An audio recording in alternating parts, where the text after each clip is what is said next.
Not familiar with the process, I have some procedure to read, and then for the public who's listening. But due to the nature of this hearing, there will also be some process comments that I'll be making. As a reminder, we will not be taking what's called public testimony today. All testimony is invited only. Due to the number of witnesses registered to testify today, we will be limiting testimony to 3 minutes for each witness that testifies. The first panel I will modify, but I'll explain that in a little bit. As a reminder to all that plan to testify, please ensure that you are registered through the electronic witness affirmation system that is located on the tablets in the hallway. If you're having trouble registering, please see our assistant clerk, Isabella Huerta, and she will assist you. And please also remember that when you testify in front of our committee, you are testifying under oath and are required to testify fully and truthfully. In addition, because there are no bills or resolutions to be considered or voted on during interim hearings, all witnesses will register to testify neutrally, as the purpose of these meetings is to gather information in order to compile the committee's interim report. Today's hearing is also being live streamed on the House website. And for those listening and those that want to connect in the room today, it's www.house.texas.gov/video-audio. Members of the public wishing to submit comments on today's hearing may do so through the public portal till the hearing is adjourned. Pursuant to House Rule 4, Section 20B, the Committee on House Administration has approved a process for the electronic submission and posting of public comments for each item on today's agenda. The public comments submitted through this portal will be posted on the electronic legislative information systems. That's TLIS, TLO, and the House website after the comment period is closed. Directions of how to submit public comments on the portal can be found on meeting notice for this hearing. Now, there is an overflow room, which is E2012. E2012. Some general comments, and I'll get into more specific before we start our testimony. Again, we're going to have our panels right here where you see the chairs and the tables. We will also have additional members attending today from the House. You have your State Affairs Committee, and we will have other House members joining. There will be a section of today's hearing where, in addition to State Affairs members, we will be allowing House members to participate. And I'll explain when we get to that section.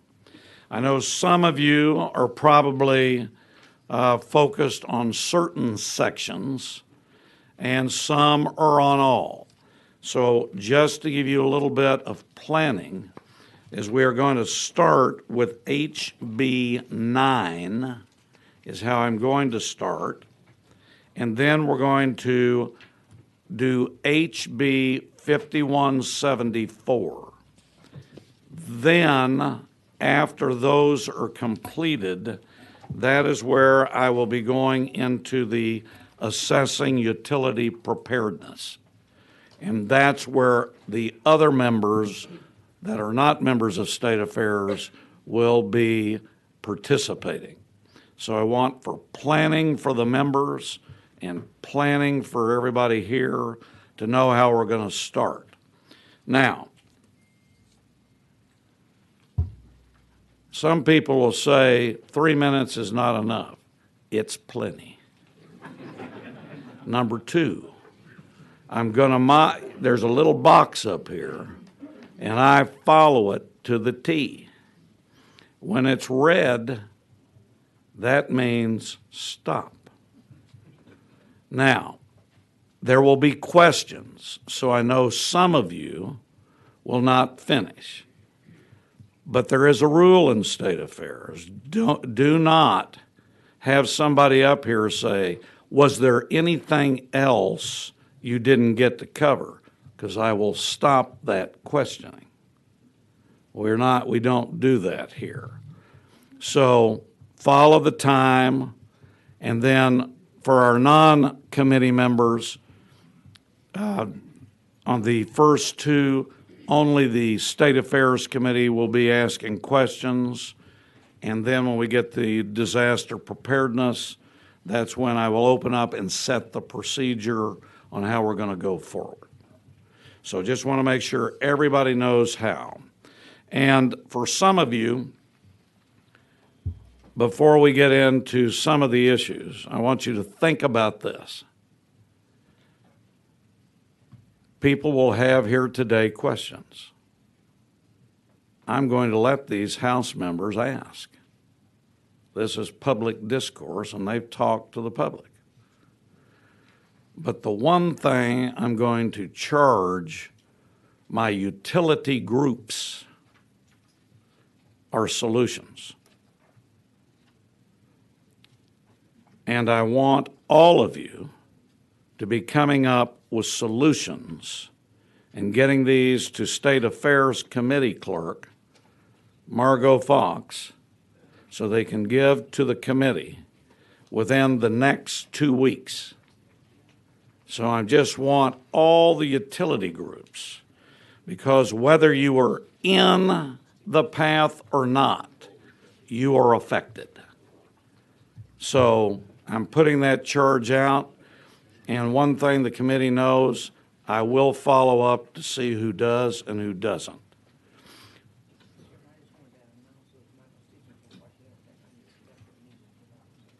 Yeah, did we note that Representative Dean is present. And then, just so you know, we have another committee hearing that's going on, so there'll be some movement. Chair Thompson, would you like to explain about the other committee hearing? Because you have folks here in 2 rooms. Mr. Chairman, thank you very much. I will be leaving the committee temporarily, and I will be coming back and forth. My committee on youth and health starts at 10 a.m. We posted months ago for this hearing, and I would be leaving. I just would not be absent during the entire time, but I would be coming back and forth during the period. I want to be here for CenterPoint.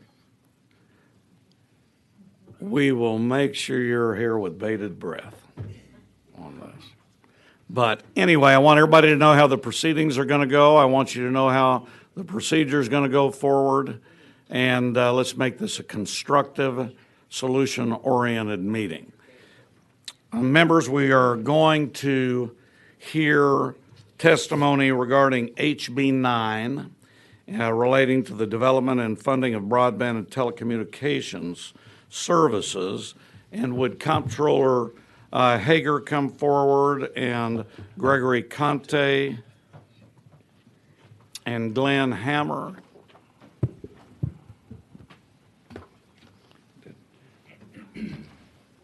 Is it just 3?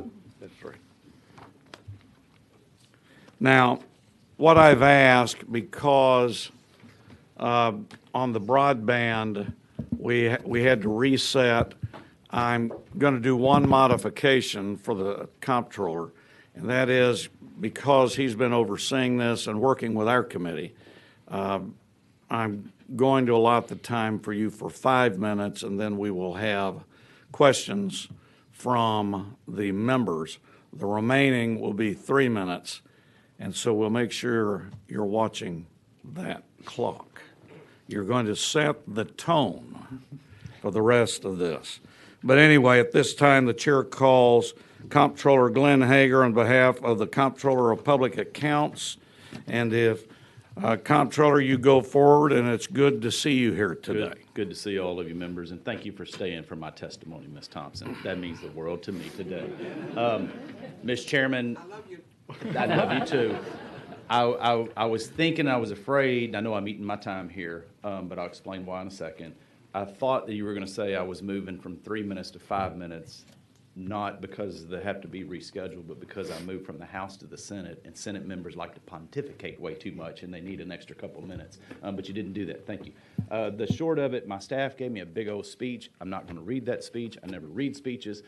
We're here to talk about the Broadband Infrastructure Fund, but I would like to make a couple other notations of funds that we also have that have been brought down to the state in a couple of other categories. So we have 3 buckets of funds. Y'all have this handout which shows the Broadband Infrastructure Fund, which you passed last session, which was the constitutional amendment of $1.5 billion.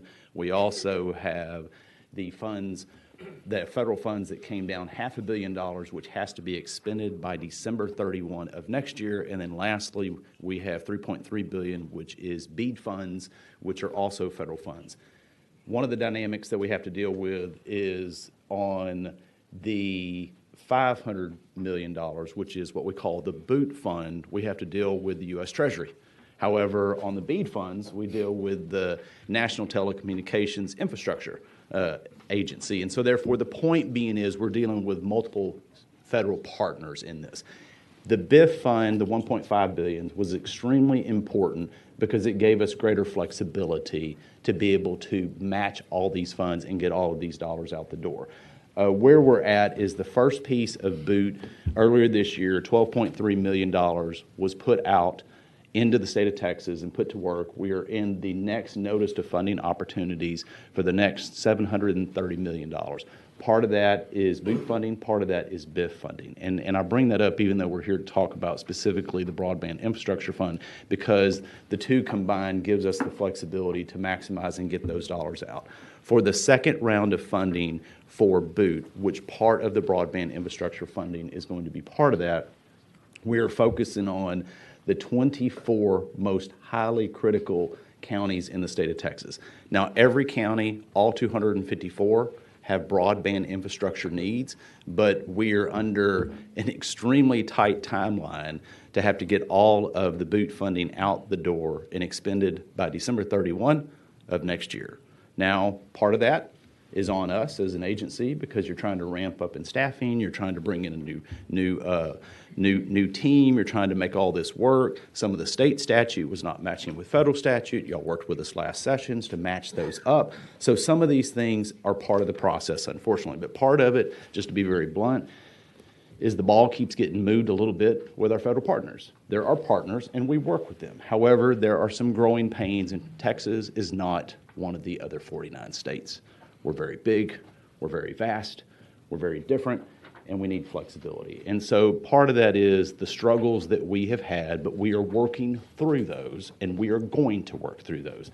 So I made the decision here about a couple months ago that for us to get those dollars out, which is what you expect, we will match up some of the BOOT funding with BIF funding. We will maximize those 24 counties and get the funds out, and then maximize on the rest of the state as we get the BEAD funding up and running, which will hopefully be next year. So that is the short of my testimony.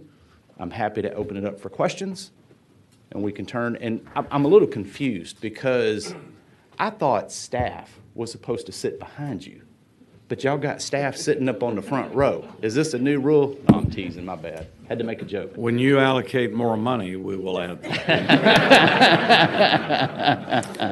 Thank you, Comptroller. And again, for the record, the Comptroller, you have registered as Glenn Hager on behalf of the Comptroller of Public Accounts, and you'll be testifying neutrally. I am neutral. Yes, Thank you, sir.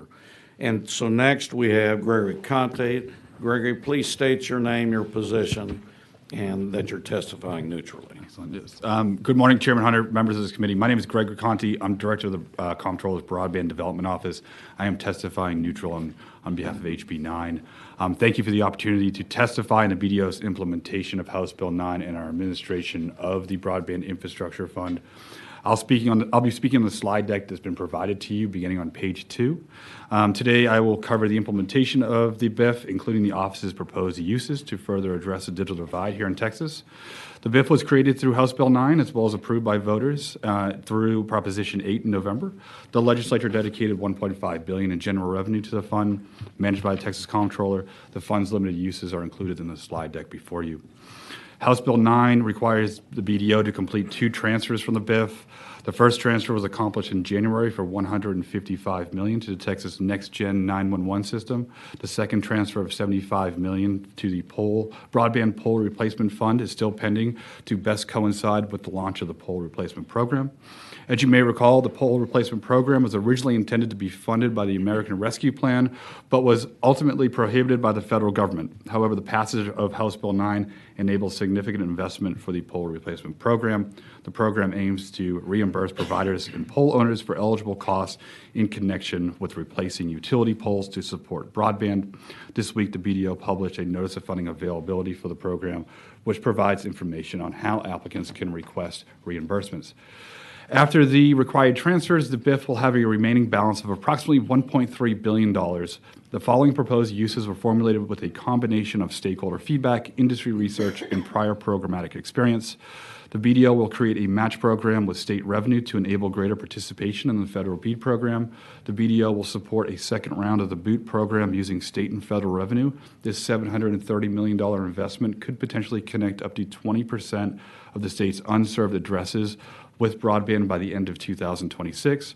The BDO will establish a competitive middle-mile grant program that will ensure rural markets lacking adequate infrastructure are not overlooked while also facilitating new last-mile connections. The BDO will ensure any pockets of underserved locations, including community anchor institutions and multi-dwelling units, will be targeted for further grant funding following the BOOT and BEAD program. And lastly, the BDO will invest in training opportunities that support a robust labor force to deliver generational infrastructure and avoid potential workforce challenges downstream. The BDO will continue to work with stakeholders to ensure the uses of the fund align with the necessities of industry and will appropriately address barriers for expanding broadband. This concludes my presentation on the implementation of BIF. I want to thank the committee for giving me this opportunity to provide an update, and I would like to make myself available to answer any questions. And you were testifying neutrally. That's correct. Thank you. Glenn Hammer, state your name, who you're with, and that you're testifying neutrally.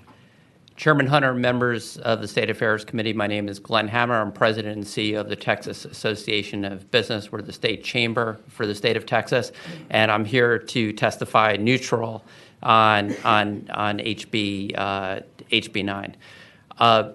I can't prove this is true, but I think it is. Since the pandemic, I've visited more chambers in person, live, than any person in the country, and I could tell you that a key issue that always comes up is broadband and broadband connectivity. And I don't believe any state has done more than the state of Texas through its leadership in HB 9 and through the legislature, Chairman Hunter, allocating $1.5 billion, which Texas voters overwhelmingly supported in Proposition 8 to close the digital divide. And I want to commend Comptroller Hager and his team since day one, working with the business community, with the chambers across the great state of Texas, and making sure that these funds are used in the best fashion possible.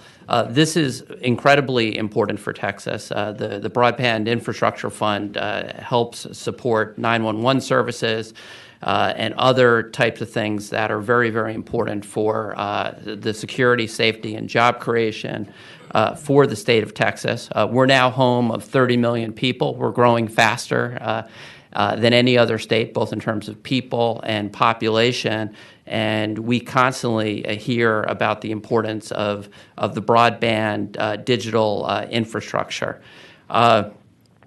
We look forward to continuing to work with this committee as we move forward with other initiatives to advance broadband and communications. But I just want to commend the committee, the comptroller, for the foresight of investing in this important initiative. And as long as the economy keeps roaring and we keep having these great surpluses, we're going to very strongly support increased investment to close and eventually eliminate the digital divide in the state of Texas. Thank you, Mr. Chairman and members of the committee. Thank you all. Members of State Affairs, do you have questions? Representative Raymond. Thank you, Chairman. Just real quick, Controller, and you may have told us before, and I apologize. Yeah, if you that's did okay. admit it. Yes, sir. So the 24 quote critical counties, how do Yes, we sir. define critical, or what are they? And is Webb County one? I forget. How did we identify those? So originally, we identified two counties in each of the 12 economic regions of the state because we wanted to make sure that we concentrated that across the state of Texas, not just in one or two. And again, just to make a point, I would rather try to apply it across the entire state. In other words, all 254 counties. But the decision was, and I knew that we were going to get some pushback. Why are you focusing on just 24? I mean, if you've left out 90% of the state, and I completely understand that. But I made that decision because we have to make it as simple as we can. Because my concern is, because of the timeline and the pressures we've been put under of not being able to get moving quicker for a variety of reasons. Some our federal partners are moving the ball. The point being is, we got to get the dollars out by the end of next year. And I know y'all expect us to. I mean, $400-something million has to be put on the ground. So therefore, Greg, his team, and asking for solutions, they came up with this methodology. And Greg, why don't you elaborate exactly how those 24 met the threshold? Absolutely, yeah. Can you send us, or have you sent us those already? I apologize that I haven't seen. If we have not, we can make sure. State your name. My name is Greg Conti. We can make sure the committee has those Yeah, absolutely. counties. Do you know Webb County's on there? Yes. If you want me to read through Yes, all you of them. know, or yes, it is? I'm sorry. Is Webb County? Oh, I'm sorry. I apologize. I thought you said, do you know which counties? Is Webb Webb County? County. No, Webb Oh, County is not included on that list. What? Webb County is not included on that What? list. You don't know Richmond. You know we're as the well as I busiest. do. You know we're now the busiest port in America. Maybe you don't know that, and the 8th busiest in the world. He knows that because I tell him that. All right. But the thing is, what were the metrics upon which got the top 24? Right. Tell them real quick. And so what we did is we took the latest availability data that was available to the state, and we determined the number of locations that lacked access to reliable broadband divided by the actual number of locations that could have access to them, or broadband serviceable locations. That gave us a percentage, and we based upon that, used that percentage, basically the severity of the digital divide within each community. And then we identified the two most significant counties in each of the 12 comptroller economic regions. So that's how we determined. But you define significant as how? The most significant, the two most significant? What was the definition of that? How you determined again? So we took the number of BSLs that lacked access to reliable broadband and divided by the total number of BSLs in the county. Okay. And one of the points, even though it's not exactly the question, is that if we look at these 24, for example, one proposal was first 12, and I said, nope, double it to 24. In doing that, the question becomes, well, is it going to be oversubscribed and use all of the dollars? Is it going to be undersubscribed? So how do we solve that dilemma? So therefore, that's the reason the solution was, let's potentially supplement that with the fund that we're here to talk about, the Broadband Infrastructure Fund, because those give us the flexibility, regardless of how much subscription requests we're getting or not from vendors in the notice of funding opportunity. And so therefore, we have flexibility. And so that's one part that the BIF is so critical, because it's given us flexibility that if without that, I don't know if we'd make the timelines, because we've been pushed up against the wall with kind of, well, we don't know, wring our hands, send us another draft, let me look at it again. I mean, at some point, shit, let's get off the ball and move, people. I mean, we need to fund the damn stuff, right? So, Sorry, I get emotional every once in a while, but y'all know that. what are you going to do? Yeah. So real quick, last thing, Chairman, is, so last session I asked, I don't think it was you guys, it was someone else who was in front of us. If it was a good answer, it was probably us. There wasn't an answer. Oh, okay, there was somebody else. And that's why I said that. Yeah. So, but I asked what it would take to connect the whole state, right? Yeah, And they yeah, didn't really yeah. know, and they came back Right. and said maybe 13 billion. Do you guys have an idea, what it's going to take to connect? There's not an exact. So we can, they're fine, so Yes, sir. State your name. I'm sorry, Glenn Hager, Texas Controller. Just so everybody Very knows. neutral. Go right ahead.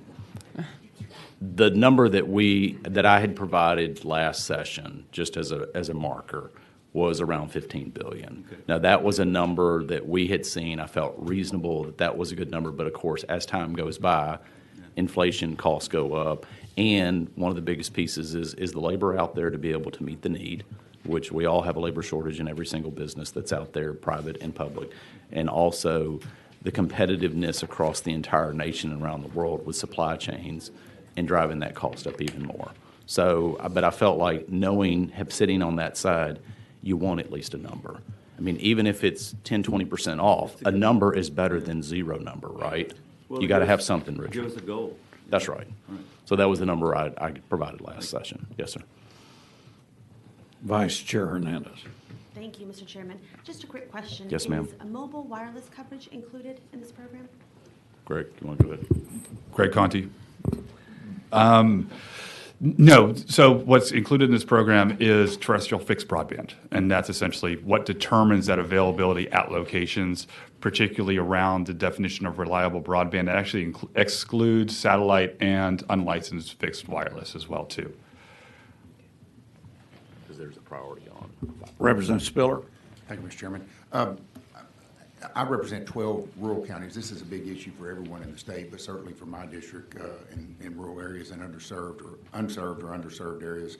And I've heard some criticism of the implementation of what we're trying to do as it affects folks that are in my district and just outside my district. In particular,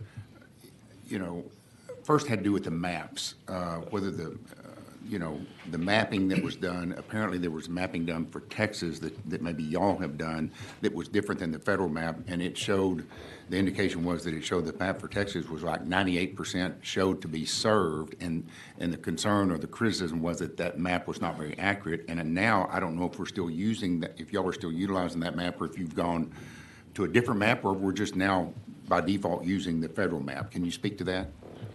Yeah, Glenn Hager, and then I'll let Greg supplement anything that he wants to. First, originally, in the mapping, it depended on the speed of up and down load. And because of that, and some of particular vendors saying, oh, no, we can cover that, and we provide that. Well, in reality, they didn't. And so we had y'all last session come back and change those definitions, so therefore the map could really show better, more accurate what truly is up and down speed. So that was one thing that y'all solved last session, which helped us.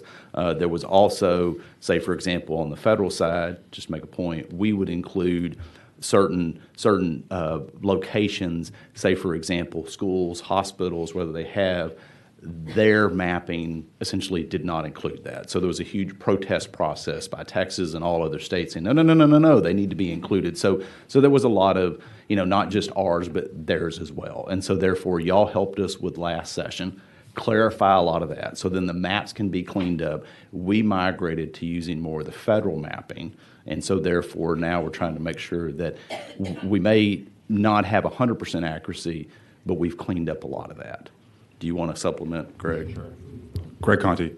What Comptroller provided is correct. And also to add more context, that yes, we did have a map. There was a state availability map that was included in House Bill 5 passed in the 87th legislative session. And what the map essentially required the Broadband Development Office to create our own map while the federal government was also creating their map. And so when we went out to industry and ISPs to request data that's being submitted to the federal government, they would essentially have to submit the same information to us. However, there was no requirement to send their information to the Broadband Development Office. So we had an incomplete map that showed areas that were potentially unserved. However, there was likely already service in those areas. So it was difficult to align two different data strategies, the federal map and the state map, particularly because the state map was an optional tool. And what we learned through this process, which we didn't know at the time of House Bill 5, was that these federal programs, whether it was the ARPA funding, the $500 million through ARPA, or the $3.3 billion through the IIJA program, that they have to tie back to the federal map. So no matter how great we made our state map, it didn't matter in the eyes of the federal government because we had to tie all that federal dollars back to the federal map. So again, as the Comptroller was discussing, Senate Bill 1238, which the legislature passed last legislative session really allowed the BDO to have more flexibility on how we can roll these programs out. And yes, there were some hiccups through the first process with House Bill 5, but I think the adjustments that we made through Senate Bill 1238 really allowed us to continue to move forward and avoid the hiccups through that process and have the lessons learned. And so we're now, if you go on the Broadband Development Office's website, you'll see a map that we essentially have used, are leveraging our access to federal data to build that map. So it's a more accurate snapshot of what's going on in the state because the federal government's map is a required obligation from providers to participate in that submission of data. Okay. And with regard to the federal involvement in this process, do you have any protocols or anything in place to prevent some of those folks applying that might be double dipping, those that have already qualified for federal funds, and yet maybe they're applying now for state funds, and yet they've already received funding for the exact same thing that they're trying to do here? Do you care to speak to that? Greg Conti. Again, yes, with the federal data, the availability data that we have, we also have federal commitment data as well too, to ensure that, again, it's not a provider who's eligible because of their participation in the federal program, it's the location itself. Is there a federal enforceable commitment at that location? We have the data in hand to make sure, again, we're not duplicating efforts at a single location. As we continue to roll out our programs, whether it's Boot 1, Boot 2, in the BEAD program, we'll be keeping a track of those locations, again, to ensure that there's not duplication of effort. And if I could just add, Glenn Hager. State the name. Yeah, Glenn Hager. I'm learning, Mr. Chairman. I'm remembering now. Glenn Hager. Part of that because you really can't blame the providers are trying to get all different pots of funding they can. And these are different pots of funding. So they're out there trying to get them what they should be doing to provide services. But then for us, the added complexity is you've got multiple programs with multiple entities and agencies on the federal level, and we have to deal with it all. So, for example, when we did Boot 1, the original thought is, okay, we'll pause and don't do a Boot 2. We'll go to BEAD, and then we can look at each program. So if you're doing them overlapping, you're going to have more messiness and potentially that issue we got to address. But then because of the slowness of really getting BEAD stood up, we said, oh, no, let's switch back to Boot because we got to get this money out. So we're trying to look at one program at a time. Do you qualify? Do you check the box? Do you have another pot of money? And not while you're applying for two pots of money within our agency, if that makes sense. Right. So we're trying to iron out those potential hiccups for that exact issue. Right. And with regard to that money, and I've sensed the 2 or 3 answers that you've given that you're trying to get this train rolling down the tracks and time constraints and otherwise. But the concern is that I guess with Boot, you had about a $120 million budget, and yet you've awarded $12.3 million. And so the concern is if you come back to the legislature to ask for more funding, the question is going to be, well, wait a minute, what do we do with the funding that was provided? That's right. And I will be very clear that 12.3 is very frustrating compared to the bigger piece. But part of that, I'll be just real clear, and on the federal partner side is like, no, you're not funding the rest of those. Those have too high cost points, and we don't think you should be funding those. Okay. Well, let's switch again. So therefore, that's $150 million in projects that didn't get funded. And so, as we're doing Boot 2, it's like, oh, we want to look at it again. I'm like, no, post the notice of funding next week. We're posting it. They didn't like it, but we've got to keep the train moving because there's not an urgency. These funds have got to be expended by the end of next year. So, yes, you are absolutely correct about that. That's a frustration on our part, too. But we're trying to be a really good partner to both our federal partners, our local state partners, and that mix it's hard to make match sometimes. And y'all don't care about excuses. You just want it done. I get that. Thank you. Other questions? You want to add something, Greg Conti? Greg Conti. And I'll just say, as the Comptroller expressed, the delta between the 120 and the 12.3, that essentially is being rolled into Boot 2. So it's not like that money goes back to the feds or anything like that. We're trying to operationalize that money as best as we can as well, too. But with regard to Boot 2, isn't that limited to the 24 counties and not everything under Boot 1? That's correct, sir. Okay, so I mean, it's going to have a little bit different coverage and approach than what was necessarily intended from the onset. That's correct, sir. But we're also, and again, Greg Conti, we're using the federal map, so we're not leveraging, again, as I discussed earlier, the flawed state map We're using federal data. We're also leveraging legislative updates to the program as well, too. So it should have a more improved, streamlined process as well. All right, thank you. Representative Guillen.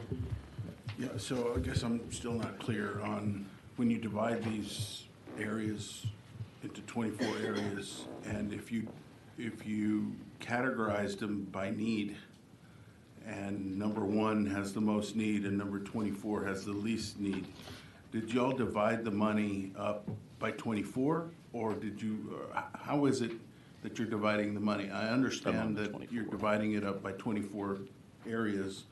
I'm trying to understand if it's going to the areas with the most need or not. Greg Conti.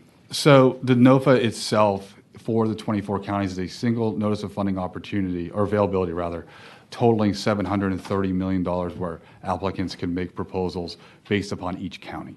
So that funding, we haven't obligated funding per county. It's for an entire notice of funding availability for all 12 counties, all 24 counties. So you could have an area that has the most need in the state versus an area which is part of your 24 that has very little need, but the top 2 counties in the area with the very little need will end up getting money that counties that didn't make the top 2 counties in the most needy area would not get? So, Glenn Hager, there's enough funding that all the needs should be met in those 24 is what the hope is. Now, if, for example, the ISPs in one county, nobody applies, and let's say hypothetically that is the most needy of the 24 based on the metrics, there's not much I can do if nobody applied. The assumption is everybody will apply, or at least, and somehow match with the different providers within to make those applications. But the reason we're trying to also add in usage of the broadband infrastructure fund is so there would be enough dollars that if the maximum need and applications are there, that whole 24 counties would be met. You have something to add to that? Thank you. Does that help, Representative? Yes, sir. Thank you. Any other questions? Representative Slauson. Just one, do you have the list of the 24 counties with you today? Yes. Can you identify what those are? Yeah. Will you read them, Greg Conte? Greg Conti. I'll just go right down the list. Medina County, Karnes County, Bastrop County, Caldwell County, Burlington County, Falls County, Liberty County, Colorado County, Carson County, Roberts County, Navarro County, Fannin County, Coleman County, Throckmorton County, Edwards County, Kennedy County, Trinity County, Newton County, Marin County, Morris County, Jeff Davis County, Hudspeth County, Iron County, and Reagan County. Thank you. And Glenn Representative Hager, we're Dean. happy to provide that as well. You'll get a list. Yes. Thank you, Chairman. Mr. Raymond asked a question about what would, I know we're trying to expedite and take care of the monies we got to get rid of for our friends up north. But I think it'd be good to know is, coming next session, I know you're going to bring us a huge surplus. I can already see your pockets bulging sitting over there. So maybe we could start working and start getting some guesstimates about what else should we be thinking about this next session, Comptroller, to continue to move the needle in some of these other areas. But if we could do that, that'd be great. Yes, sir. Glenn Hager. First and foremost, if we can get this tranche of funding set and moving forward, the biggest next piece is the BEAD funding when we have that approved by NTIA and start making those metrics upon which. I think those are important pieces first. Now, with that being said, if anybody ever hears anything I talk about is any funding that we have needs to be infrastructure, and the balance of all those. And yes, we do have a surplus. Leadership, I sent a letter, and all of y'all, that we have estimated $20 billion as of right now with general revenue. We have potentially the ESF after the end of this biennium is $24 billion. So we're in a good position compared to other states, and we can take another match. But I think it's important to first see what we can do with the funding that we have and how far that will go before we come back and obviously ask for more. And like I said, I understand we're trying to expedite and make sure we get all these funds taken care of and get those all working for us. But after all that's done. Yes, sir. What else do we need? And if we You- could start working. Yes, sir. on Glenn it. Hager, you don't have to ever worry that I will let you know. Okay. And let us know the real number on Yes, that sir. budget. I think Yes, it's sir. probably 35 million. If you just make Northeast Texas bring in a little more revenue. Hey, we're pitching in our share. Thank you. Yes, sir. Any other questions, members? Thank you very much, panel. Yes, sir. Our next panel, Glenn, just stay put. And then Adriana Cruz, if you'll come forward, and Jeremy Martin.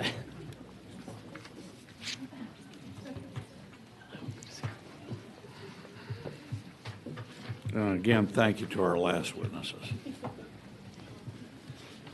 Members, we are going to hear testimony regarding HB 5174 relating to the establishment and administration of the Texas Semiconductor Innovation Consortium.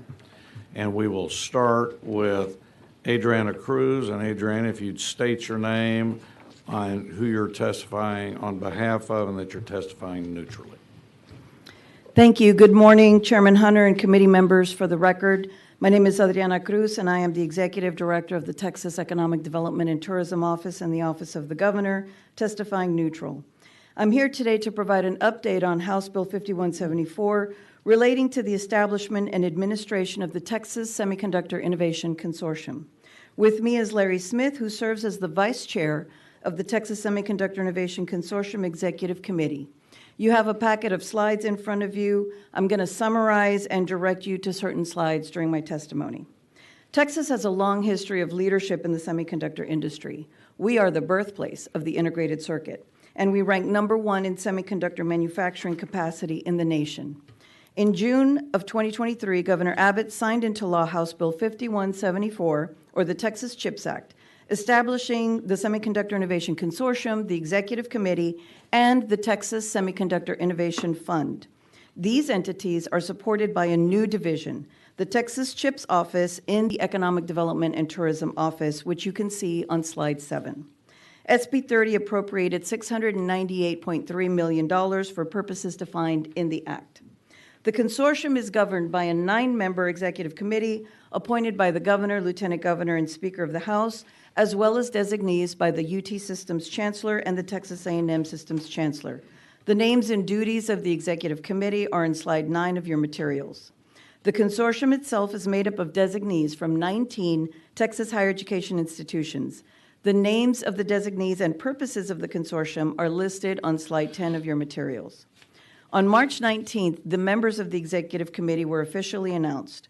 Since that time, they have met 8 times and have established 3 subcommittees to design the scoring methodology for the Texas Semiconductor Innovation Fund, to begin the strategic planning process, and to lead the search for an executive director.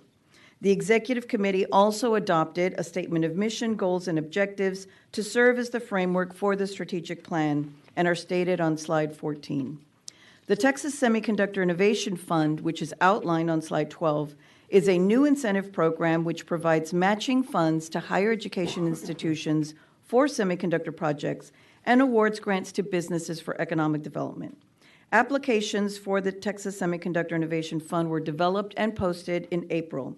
Currently, we have received and are reviewing 29 applications. To date, the Executive Committee has recommended 5 grant applications totaling approximately $115.4 million. These are moving to the LBB for approval. One of these grants has been approved by the LBB and has moved forward into contracting. The consortium is also monitoring upcoming federal opportunities which could benefit Texas, including, that's my time. I'm happy to answer any questions, Chairman. Go right ahead, state your name, your position, and that you're testifying neutrally. Good morning, Chairman Hunter, Vice Chair Hernandez, and members of the committee. Thank you for the invitation to testify on House Bill 5174. My name is Jeremy Martin. I am here on behalf of the Austin Chamber of Commerce, testifying neutral on House Bill 5174. I'd like to thank this committee and Chairman Hunter in particular for your leadership in unanimously passing this bill through your committee last year. The Austin Chamber of Commerce represents more than 1,700 businesses in Central Texas. During the 88th regular session, the Chamber was pleased to support passage of the Texas CHIPS Act. For decades, Texas has benefited from strong public and private partnerships to advance the manufacturing of new technologies, drive innovation, and create jobs. Since 2020, Texas has added approximately 60 new or expanded semiconductor-related manufacturing projects, and nearly half of those have located within our 5-county region here in Central Texas. This growth has been led by Samsung, which has established one of the most advanced semiconductor manufacturing facilities in the world. Samsung's Austin and Taylor campuses represent tens of billions of dollars of recent investment, supporting tens of thousands of new jobs and great wages for all these workers. Other companies in our regional semiconductor industry include Intel, Tokyo Electron, Silicon Labs, Infineon, NXP, Applied Materials, among many others. More than $60 billion has been invested in Texas since passage of the Federal CHIPS Act, with 6 projects expected to create more than 8,000 jobs in the coming years. This growth is taking place at the most opportune time for the Texas CHIPS Act to take effect, as significant federal funding has already been announced in the spring and summer of 2024. As the Texas Semiconductor Innovation Consortium begins their work to continue innovation and growth within the industry, it is critical the consortium consider the full spectrum of companies that operate in the semiconductor industry. In particular, it would be prudent for the consortium to identify gaps in the Federal CHIPS Act and examine areas like design, intellectual property, in creating chips that were overlooked in the federal legislation. The design work that goes into creating semiconductors is complex and highly technical process that requires significant people power and resources, and this sector was largely ineligible for the Federal CHIPS Act. In particular, a local company, Silicon Labs, exemplifies the type of company that was overlooked by the Federal CHIPS Act in the work that they do in design and intellectual property, and they focus on aiding manufacturers, and it would be good for the consortium to consider all companies involved throughout the process from design to final product. Chairman Hunter, members of the committee, greatly appreciate the opportunity to testify today, and thank you for your time. Thank you. Glenn, state your name, who you're with, and that you're testifying neutrally. Chairman Hunter, Glenn Hammer, President and CEO of the Texas Association of Business, and I'm testifying neutral on 5174. And this is another example of when you take a look at HB 5174 of the Texas legislature, really in a very smart way, passing legislation to complement, supplement, and cover gaps in important federal legislation. And of course, in this context, I'm talking about the Federal CHIPS Act. Once again, no state was as aggressive as Texas in passing legislation to further an important industry. HB 5174, we've heard from Adriana and the way Governor Abbott and his team have gone about making sure that we're leveraging those funds. I want to thank Chairman Bonin and Senator Huffman for their leadership in this effort as well. Simply put, semiconductors are in everything. For Texas to remain the top place for investment in the world, it's critical that we maintain our leadership position in semiconductor manufacturing and semiconductor exports. And we heard from Jeremy some of the great news that's happening in Central Texas, obviously with the huge investment in Samsung, which may be the greatest FDI investment in Texas, if not the country's history, and all the great things that are happening with Texas Instruments as well. Right now, Texas is number one when it comes to semiconductor exports, and with what we're doing with the consortium, I'm convinced we'll stay that way. And we also have obviously great things going on in our university system with UT Austin and College Station, Texas A&M, and our other great schools. And my final point is I just appreciate how this legislature and you, Mr. Chairman, see everything holistically. You think about the JEDI Act, that's been very successful. You think about HB 8 in terms of our community college system and all the different areas we've been investing in our higher education system. So my final comments are that Texas really isn't a state, it's a country. It's very important that we lead in this area, and I want to commend Governor Abbott, Adriana, and her team also for establishing the key relationships across the world, South Korea, Taiwan, Japan, India, UK, Netherlands, and Israel, and among others, to make sure that Texas continues to be the global powerhouse in semiconductors. Thank you, Mr. Chairman. Members' questions. Representative Turner. Thank you, Mr. Chairman. I wonder if one of you, perhaps Ms. Cruz, could briefly summarize for the committee what to date the federal investments have been in Texas facilities stemming from the CHIPS and Science Act. So the announcement that State your name. Adriana Cruz, Texas Economic Development and Tourism Office. The announcements that we have seen from the federal government, the Federal CHIPS and Science Act, Samsung and Taylor received $6.4 billion for a $45 billion investment. Global Wafers and Sherman received about $400 million for a $2.5 billion investment. And then recently, UT, the Texas Institute of Electronics, received an $840 million grant, not from the Federal CHIPS and Science Act, but from DARPA for Department of Defense-related microelectronics manufacturing. There may be others. These are the ones that I know of kind of off the top of my head, but we can certainly get a list of others if I've missed any. Okay, I appreciate that. And so that's all been within the last year and a half, is that right? Adriana Cruz, yes, I believe that's been about the past year. Okay, great. Thank you very much. Any other questions? Thank you very much, panel.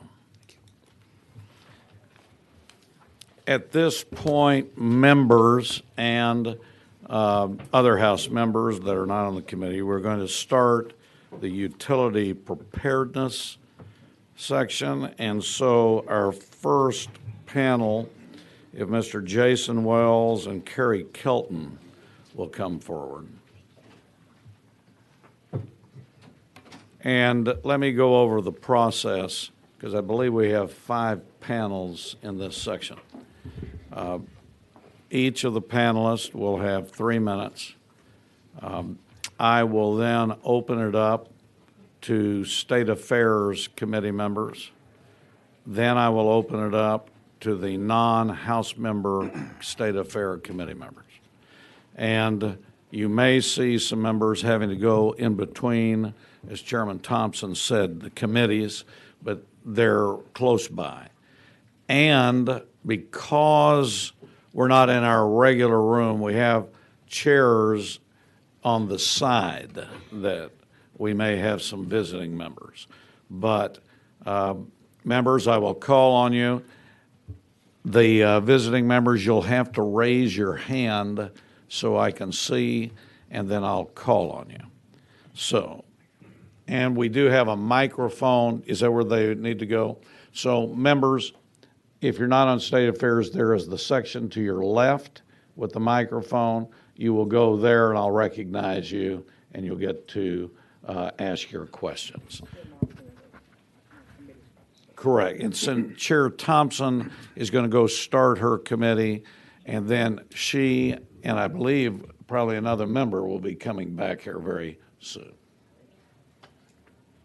All right, at this time, Mr. Wells, if you would start, state your name, your position, and that you're testifying neutrally. Good morning. Good morning, Chairman Hunter, Vice Chair Hernandez, members of the committee. I'm Jason Wells, CEO of CenterPoint Energy, and I'm testifying neutral. I appreciate the opportunity to appear before you this morning. Hurricane Beryl left widespread and devastating damage across the greater Houston region, where our customers were left waiting and wondering when power would be restored. I take personal accountability for the areas where we fell short of our customers' expectations. And I want to personally apologize to our customers and their families for what they experienced. We will do better, we will improve, and we will act with a sense of urgency. With respect to our response, let me outline some facts. After the storm passed, we restored power to 1 million customers in 48 hours and 98% of our customers in 9 days. We replaced over 3,000 electric poles, walked over 8,500 circuit miles to repair damage to power lines, and removed or trimmed over 35,000 trees and other vegetation. We coordinated a restoration workforce of greater than 15,000 staged across 22 sites with one shut down due to threats of violence. What is very clear is the critical aspects of our restoration efforts were not at the high standards we expect of ourselves, let alone what the public expects of us. This is unacceptable and it will change. Before I briefly discuss some of the initial actions, I'd like to thank the crews, contractors, mutual assistance partners, and first responders who helped us restore power. I am determined to ensure that our future response honors their sacrifice and commitment to our community.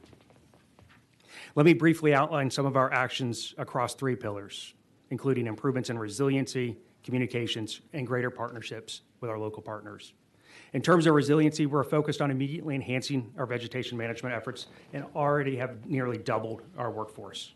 We will use technology and modeling tools to target higher risk vegetation, and 100% of the remaining pole replacements in 2024 will use composite poles instead of wood.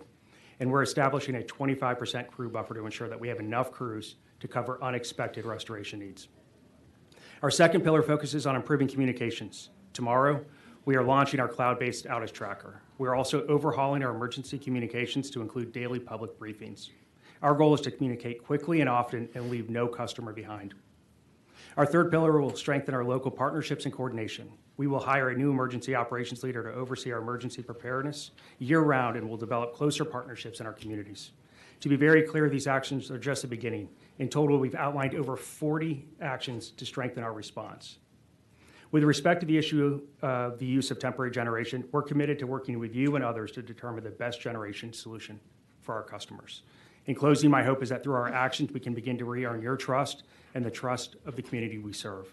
Thank you, and I'm happy to answer any questions. Thank you. State your name, who you're with, and that you're testifying neutrally. My name is Kerry Kelton. I'm the CEO of Mid-South Electric Cooperative, headquartered in Navasota, Texas, and I am testifying neutral. Mr. Chairman and committee members, thank you for the opportunity to discuss and just kind of let you know what happened during Mid-South during Hurricane Beryl.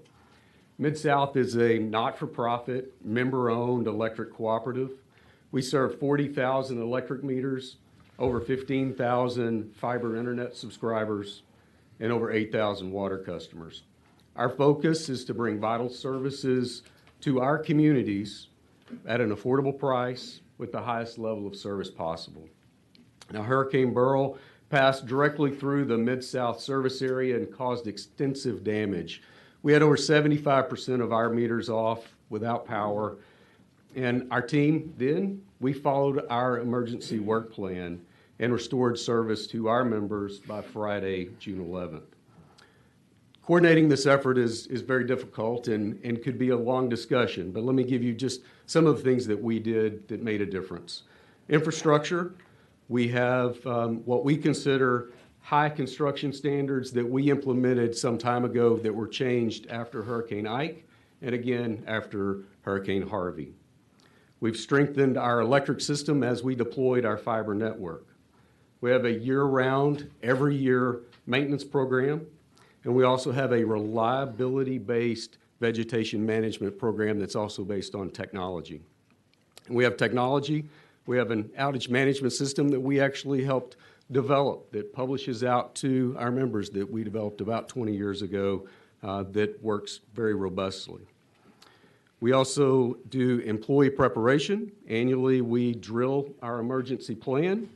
In this case, we drilled the plan. We also had floods this spring. We were able to put it into place, and I think that was very positive for us. Our plan for a hurricane goes into place as a hurricane comes into the Gulf, whether it's coming into Mexico or whether it's coming towards our service territory. In this case, we actually started it before because of the July 4th holiday. We also have many business partners. We have contractors on standby. We contract them every year, a year in advance, so that we know who they are, who to call. It's one phone.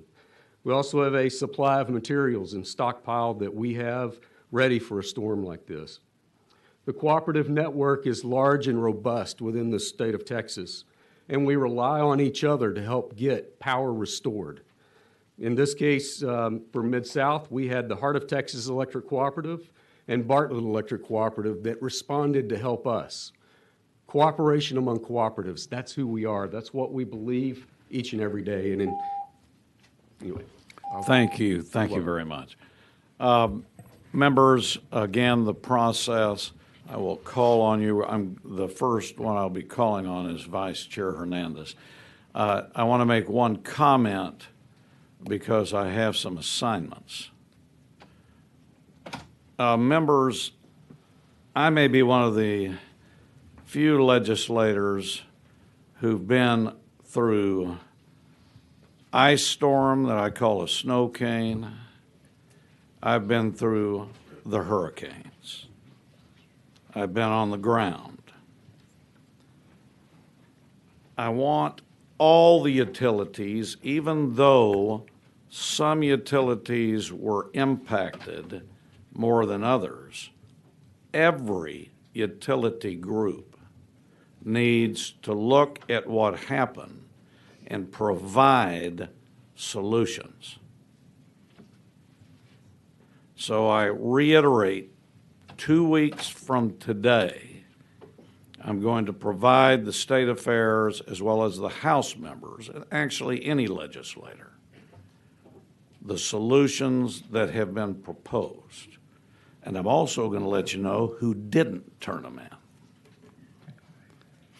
Now, I remember almost a rerun of this hearing in 2021. And I don't see much improvement. The one group that we forget that I have been preaching about since 2021 is the public. We seem to forget the public. I get a kick out of our agencies. Public Utility Commission. Sometimes, where's the public? Office of Public Utility Counsel. Where's the public? Then my friends in the insurance. I don't want them to think I haven't forgotten them. The Office of Public Insurance Counsel, they only vote for public increase on their rates. I want to remind everybody, we forget that. It bothers me a lot because they got to pay the bill. Next comment, which I've been saying since 2021. Who is going to pay for this? The rate hearing process in utilities needs to be reviewed. The public needs to know exactly who's filing, what the purpose is, and who's going to pay. There needs to be a review so cities, counties, businesses, local governments, utilities, people know what's going on. You're only in phase one, members. I just went out to the fire. Panhandle. I keep seeing the same incident. A pole that wasn't maintained and the winds blow through during the time that was supposed to be maintained. Whoever thought a Whataburger app would get more attention than Whataburgers? Mistakes need to be fixed. And I wanted to make these comments because I keep making them. It's a rerun. But I also think we got to be constructive. I'll be repetitive, but I'll be constructive. I want a solution. For those that haven't been through a hurricane, let me give you another example. I had people living in tents after a hurricane. That's not too good air conditioning. And 100% humidity, 90-degree heat. hurricane hits, utilities, you go off. Let me give you a group that everybody forgets about. What about the blind? What do they do? Deaf and hard of hearing.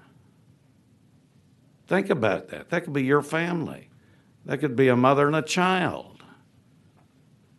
That could be our parents. I'm a grandparent and a parent. All of us could be hit. So you got to remember the public. We forget the public. Now, what I do want you to do is to get me solutions. I'm going to get it to the members of the committee and the House. And then members, if you have ideas, you get them to us too. Communication has been awful. But it's awful across the board. Whoever thought your company's name, CenterPoint, would be the center point of this issue? So, as we go forward today, remember the public who pays, communicate, and there are a lot of folks that get impacted. So I wanted to kind of set the stage. Vice Chair Hernandez. Thank you, Mr. Chairman. And I don't even know where to start. Houston and Harris County has been gone through a lot. And I want to start by thanking our linemen and our state and local partners and our first responders for stepping up. And that is one thing that you see from this tragedy is the unity of the community coming together to help one another.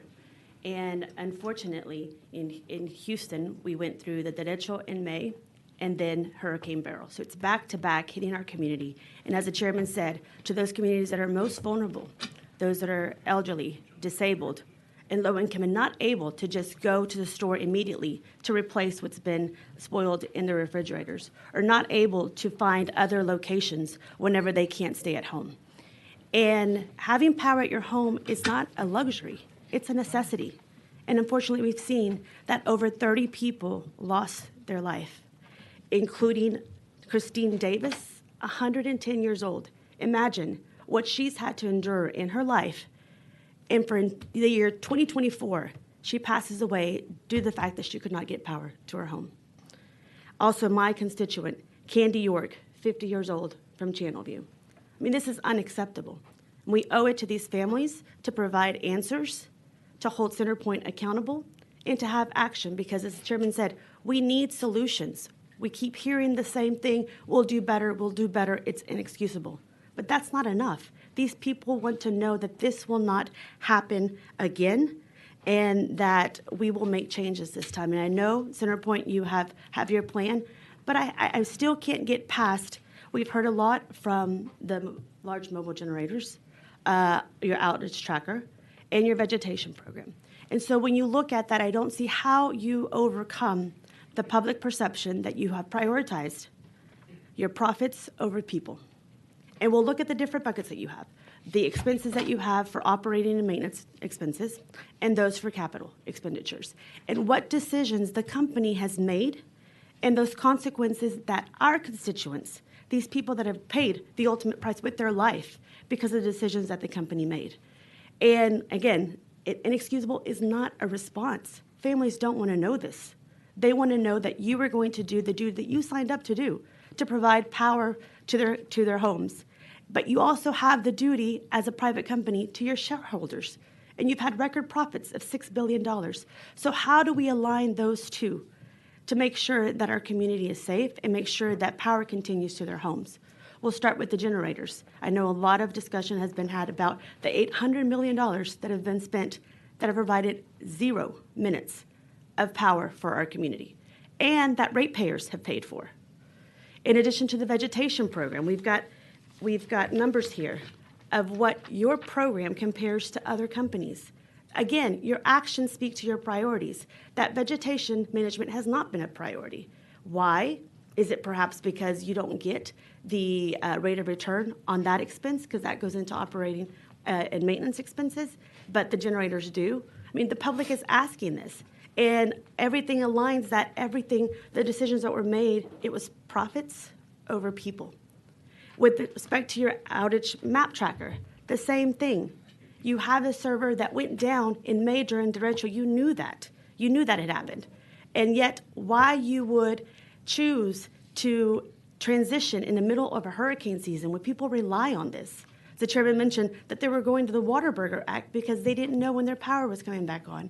Again, these are life situations, life or death situations that people cannot say, oh, I'll sit here and wait. Or even worse, that you give misinformation on when they're going to receive their power back at home. Again, that you were on a server. That also is a capital expenditure that you get a rate of return that is a different expense from the operating expense that I understand is what you're moving to, a cloud-based. That would only be an operating and maintenance expense. So when you align those three decisions that you've made, it's profits over people, and that is unacceptable. And that is something, definitely an action item that we will have to look at in the next legislation. How do we realign that to make sure that the public is kept safe, that we prioritize their well-being? So I'd like to hear from you, step by step, the mobile generators. Why was that decision made? That decision was... State the name. Sorry, Mr. Chairman. Jason Wells with CenterPoint Energy. We made the decision following law that was passed in 2021 that followed Winter Storm Uri, where we were asked to procure generation to protect our communities during load shed events. During Winter Storm Uri, we were asked to shed 5,000 megawatts of load. That exceeded the design basis for our system, and so we were unable to roll power to residential customers because we have so much industrial load for the Texas Medical Center that is ineligible for load shed. We bought 500 megawatts, a fraction of that 5,000 megawatts that we were asked to shed. Our engineers designed that 500 megawatts so that we could roll power to customers once every 4 hours. We are under order from the Public Utilities Commission to ensure that customers don't go any longer than 12 hours in a load shed event. The only way that we can comply with that order is to have large mobile units at our substations that have sufficient capacity for supplying power to entire communities. We utilized a portion of that fleet immediately following the passage of that law at the end of September of 21 as part of our Hurricane Nicholas restoration efforts. We were challenged with respect to that usage, even though we thought that was an appropriate usage at the time. The legislature clarified that we could utilize mobile generation units in restoration in the 2023 session. After that clarification, we increased our portfolio to include small and medium units, which we fully deployed as part of this restoration effort. In fact, we deployed 18 of our own units and borrowed 12 of our utility peers for a total of 30 units being deployed here. We have to manage a number of different risks related to load shed in extreme periods of heat or cold. We have to manage the risks of flood. We have to manage the risks of extreme wind. And as a result, we have to maintain a portfolio of different assets to make sure that we address all of those needs. I hear a lot of load shed, and that was not what this incident was. And I'm curious to know the comparison of 500 megawatts to what other utilities purchase. Why such a discrepancy in the amount? Our system is fairly unique with respect to our peers. Given the petrochemical complex in our backyard, we have some of the highest industrial demand that is uninterruptible or ineligible for load shed, rather. We have the largest medical facility in the world that we have to prioritize and is ineligible for load shed. And so unfortunately, when we were asked by ERCOT to shed 5,000 megawatts during Winter Storm Uri, that fell to our residential customers to bear that burden. And we were unable to roll power to those customers for multiple days. I agree, the load shed had nothing to do with Hurricane Beryl. The units that we procured after the 2023 legislative session, both the small and medium units, were fully deployed as part of our restoration efforts here. Those larger units are not geared for moments of restoration when the real impact is removing vegetation from our lines, restoring our power lines. Those larger units are just too big when the power lines are down to be of use in a restoration effort. But again, they're different tools for different applications. You mentioned vegetation management. Why is that also much less than what other utilities spend in vegetation management? Because that's pretty simple. Jason Wells again. I've seen a lot of reports about how our vegetation spend is half that of our peers on a customer basis. Mm-hmm. But we have the densest electric system of any utility in Texas. In fact, our lines have at least 2 times the number of customers per mile than any of our utility peers. And so I don't know if comparing costs on a customer basis when we have twice the number of customers per line is the measure. When we compare on a line mile basis, we compare favorably to our peers. But most importantly, we do not limit ourselves at all to amounts that we recover in rates. We make decisions based on risk. And last year in 2023, what we saw was that the 2022 freezes and the drought in 2023 led to higher risks of tree failure. We proactively increased our vegetation management budget by 30%, well in excess of what we were in covered rates. What that means simply is we were taking that money out of profits because it was the right thing to do to attack vegetation that was dying from complicated growing seasons. We kept that pace this year.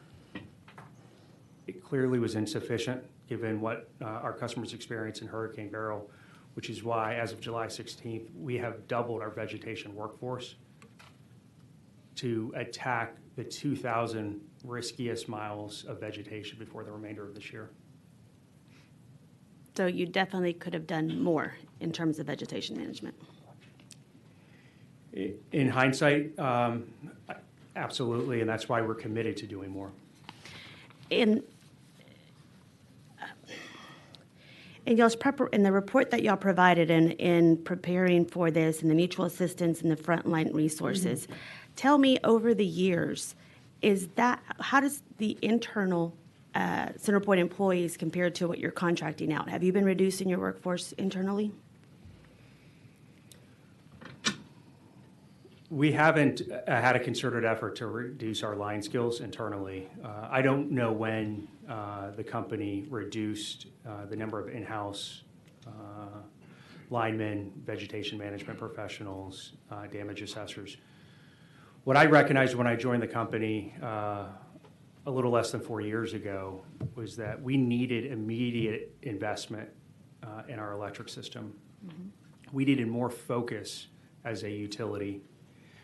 We immediately embarked on a strategy to sell businesses in other states so that we could take those proceeds and invest them at Houston Electric, our utility here. We doubled the amount of our capital expenditures, and the easiest way for us to immediately begin making efficient investments in our electric grid was to expand with contractors who were initially available. It takes 3 years for an apprentice to become a journeyman as a line professional, line worker. And as we look forward, we know that we have significant investment for years ahead. We are committed to bringing more of those frontline skills in-house, but we had to move at pace a little over 3 years ago to ensure that we were beginning to make the investments that were necessary in the system. And the only way that could happen at that time was to utilize outside contractors. It's my understanding that it's gone in the opposite direction. So I'm hearing that you plan to reverse path on that and bring more of those employees in-house. And I know you mentioned that it takes 3 years to train them, but I believe that is a better investment for our community that you have these individuals in-house. That was part of the complaints that we received, that at these sites that they were sitting around waiting, that the work wasn't being pushed out fast enough. So don't you believe that if you have those in-house that you're training, even if it's a 3-year training, that you have to invest in them, that that would be more a benefit to our community, that these individuals are more familiar with the vegetation in the area, more familiar with the lines on which they're working, and reduce that amount of training to ramp up whenever we ask for the mutual assistance? I agree. Sorry, Jason Wells. I agree, and we are committed to bringing more of the line skills in-house. Thank you.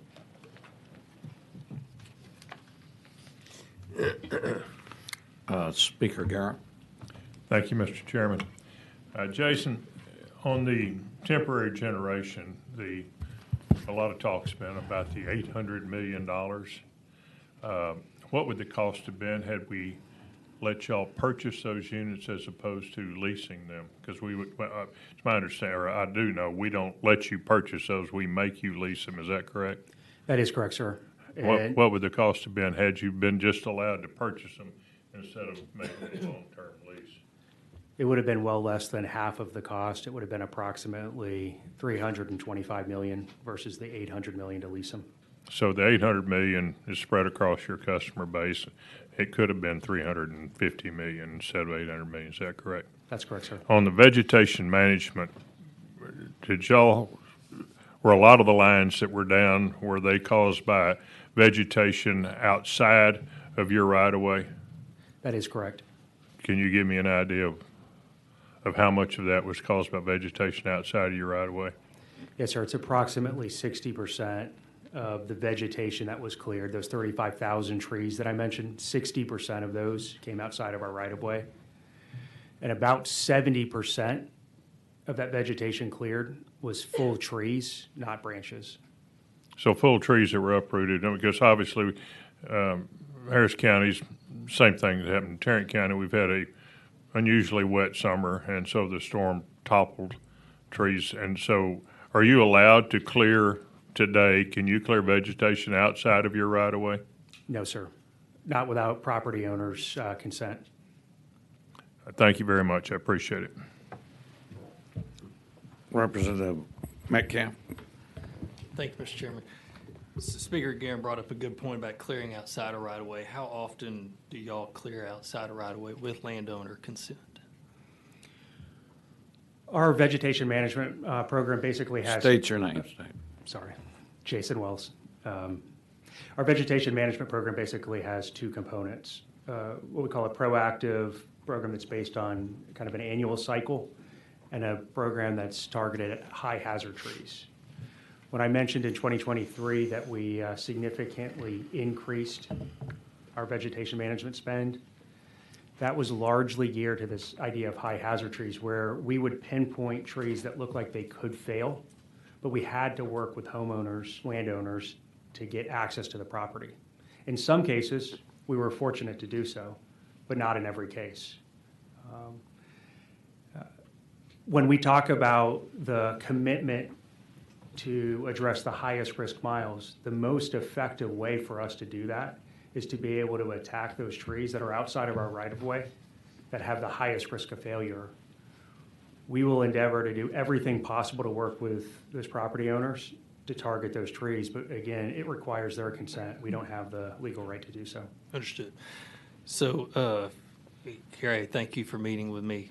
I guess about 10 days or so ago, we had a great meeting. I represent a little bit of Mid-South. Most of my territory is Entergy, and I have a little bit of CenterPoint. And there's a night and day difference between Mid-South and CenterPoint today. But, for example, the very next day, Mid-South was able to restore 64% restoration of power to their residents. And then day 3, 99% restored. So congratulations to Mid-South in that, compared to CenterPoint. 9 days later, 98% were back online. As I mentioned, I represent a small portion of CenterPoint. One of my neighborhoods that has CenterPoint, we've heard about the outage tracker, and I've been told about the problem was at a granular level, if that's correct. And I'm aware that your new tracker system goes online next week. Is that correct? However, I do have a letter from a restaurant owner who owns 2 restaurants in my county, one in Entergy's territory and one in CenterPoint's territory, and I'd like to read 2 sentences, if that's okay, Mr. Chairman, out of this letter. In part, it says, in 8 years this restaurant has been open, it has experienced multi-day closing every year due to loss of power. Routinely, power is shut off without notice as a result of rolling blackouts. There is zero communication from CenterPoint. Their online tools do not function at the lowest level. CenterPoint does not respond to emails or calls. And there's the difference between Entergy and CenterPoint at this. Mr. Wells, this is your opportunity to tell us, lawmakers, today what tools, if any, that we can provide to you and other utilities so that we don't have to have a hearing like this again. And, we talked about it in 21 after the snow cane, as the chairman calls it. But we do have to do better for our constituents. And so you have the floor now. Tell us what you need. Jason Wells. We appreciate that support. There's a couple of things immediately that come to mind.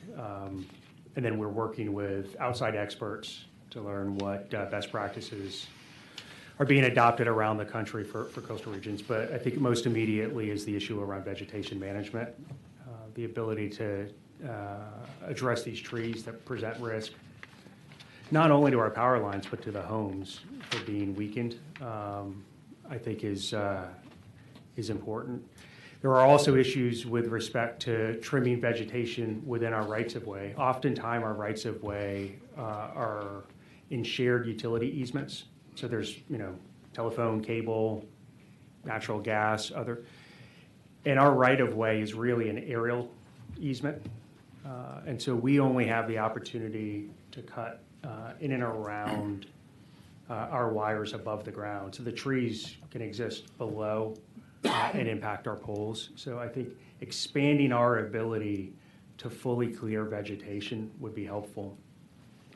I think the legislation that was passed in the last session around the system resiliency plans is critical. I am disappointed to hear about the experience of that customer. There are investments that we have already filed for. We have now pulled or abated that system resiliency plan. But these investments include sectionalization of our system so that we can automatically reroute power around outages. In that example, for that customer, they are at the end of our power lines, which is insufficient.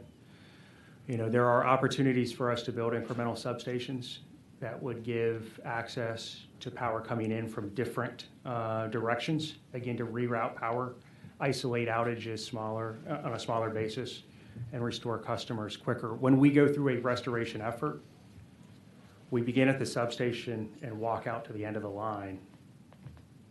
Unfortunately, for those customers at the end of the line, they're the last to come on. And so there are more investments we need to make around sectionalization, incremental substations, incremental feeder lines, where our grid is increasingly more networked so that we can, again, reroute power and restore service. I think moving forward at pace, which is what we're proposing with those resiliency investments, coupled with that vegetation management enhancements, are critical for reducing future outages.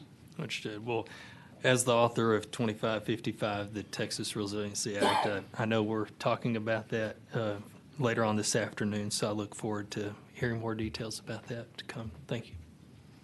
Thank you, Mr. Chairman. Representative Raymond. Thank you, Chairman.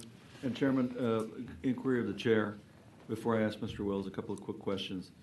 To be clear, the assignment, excuse me, the assignment that you're giving the utility companies, do we want them to come back, and listening to the exchange here that just occurred, do we want them to come back in part and say, when you say give us solutions, do you mean that you want them to look at a hypothetical like there's another snow cane or there's another Beryl? You know, what are you guys going to do? And in addition to that, are there some things that you all think we need to give you permission to do that you don't have now, or some of the problems that you run into? Is that what you're asking of them? Yes. Okay, thank you. I remember in 21 as well, my recollection was that Austin Energy, for example, you know, the big problem they had here was the vegetation issue. And then you get into this, that there are a lot of people, there were in Austin, I don't know what it's like in Houston, but there were a lot of people, for example, that would complain and say, don't cut the branches. No, I don't want you to cut the branches. Don't cut the branches. And the fancier the part of the town it was, in Austin anyway, the fancier the part of town it was, I'll put it that way, the more that, you know, Austin Energy would just leave the branches alone. But then the winter storm came and that ice got on those branches and those branches fell and started knocking down those lines. So, I mean, I guess there's some of that. I don't know to what extent you all ran into that. You know, let me ask you, was that a big issue where you're getting that kind of pushback from folks? I'm talking about in the areas that you're allowed to do it, you know, not only the areas that you already have to get permission and they don't give it to you, I guess. But what was that dynamic? Jason Wells. Yes, sir. We encounter that. I've spent nearly 25 years in this industry, East Coast, West Coast, Texas. It's the same everywhere. Some landowners are incredibly gracious and embrace the active vegetation, and others love their trees and really don't want us to do the required trimming. When it is in our easement, we do work to constructively resolve that difference of opinion and address the issues of trimming. But there are cases where that is, you know, a very long conversation with certain property owners. But was that the biggest part of, I'm trying to, I mean, what happened in Houston in that area is, it's horrible. Anytime you lose lives, and in Winter Storm Uri, the official number was 700 people died in the state of Texas. It's probably more, but that was the official number, right? So that's a terrible tragedy. But natural, you know, disasters are going to happen. They're going to happen. So you try to do what you can to prepare for that, to minimize, and I think that's what the chairman is asking, right? For you to get back to us and tell us, well, this is what we're going to do, and by the way, these are things that we need help from the legislature so we can do it more effectively to prepare. The example you gave about renting instead of purchasing, and thank you to Speaker Guerin over here for making that point. But what I know the Vice Chair tried to get you to talk about it. Talk about it a little bit more. What happened, number one? Was it mainly a vegetation issue? Is that what it was? Jason Wells. Yes, sir. When we look at our system, well less than 0.5% of our poles failed. It was a little over 3,000 poles, and we have about 1.2 million on our distribution system.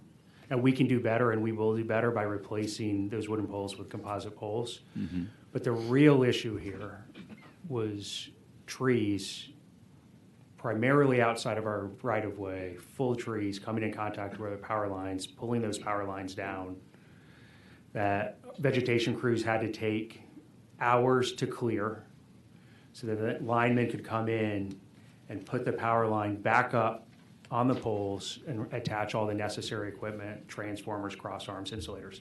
The primary issue was vegetation outside of the right-of-way falling into our lines.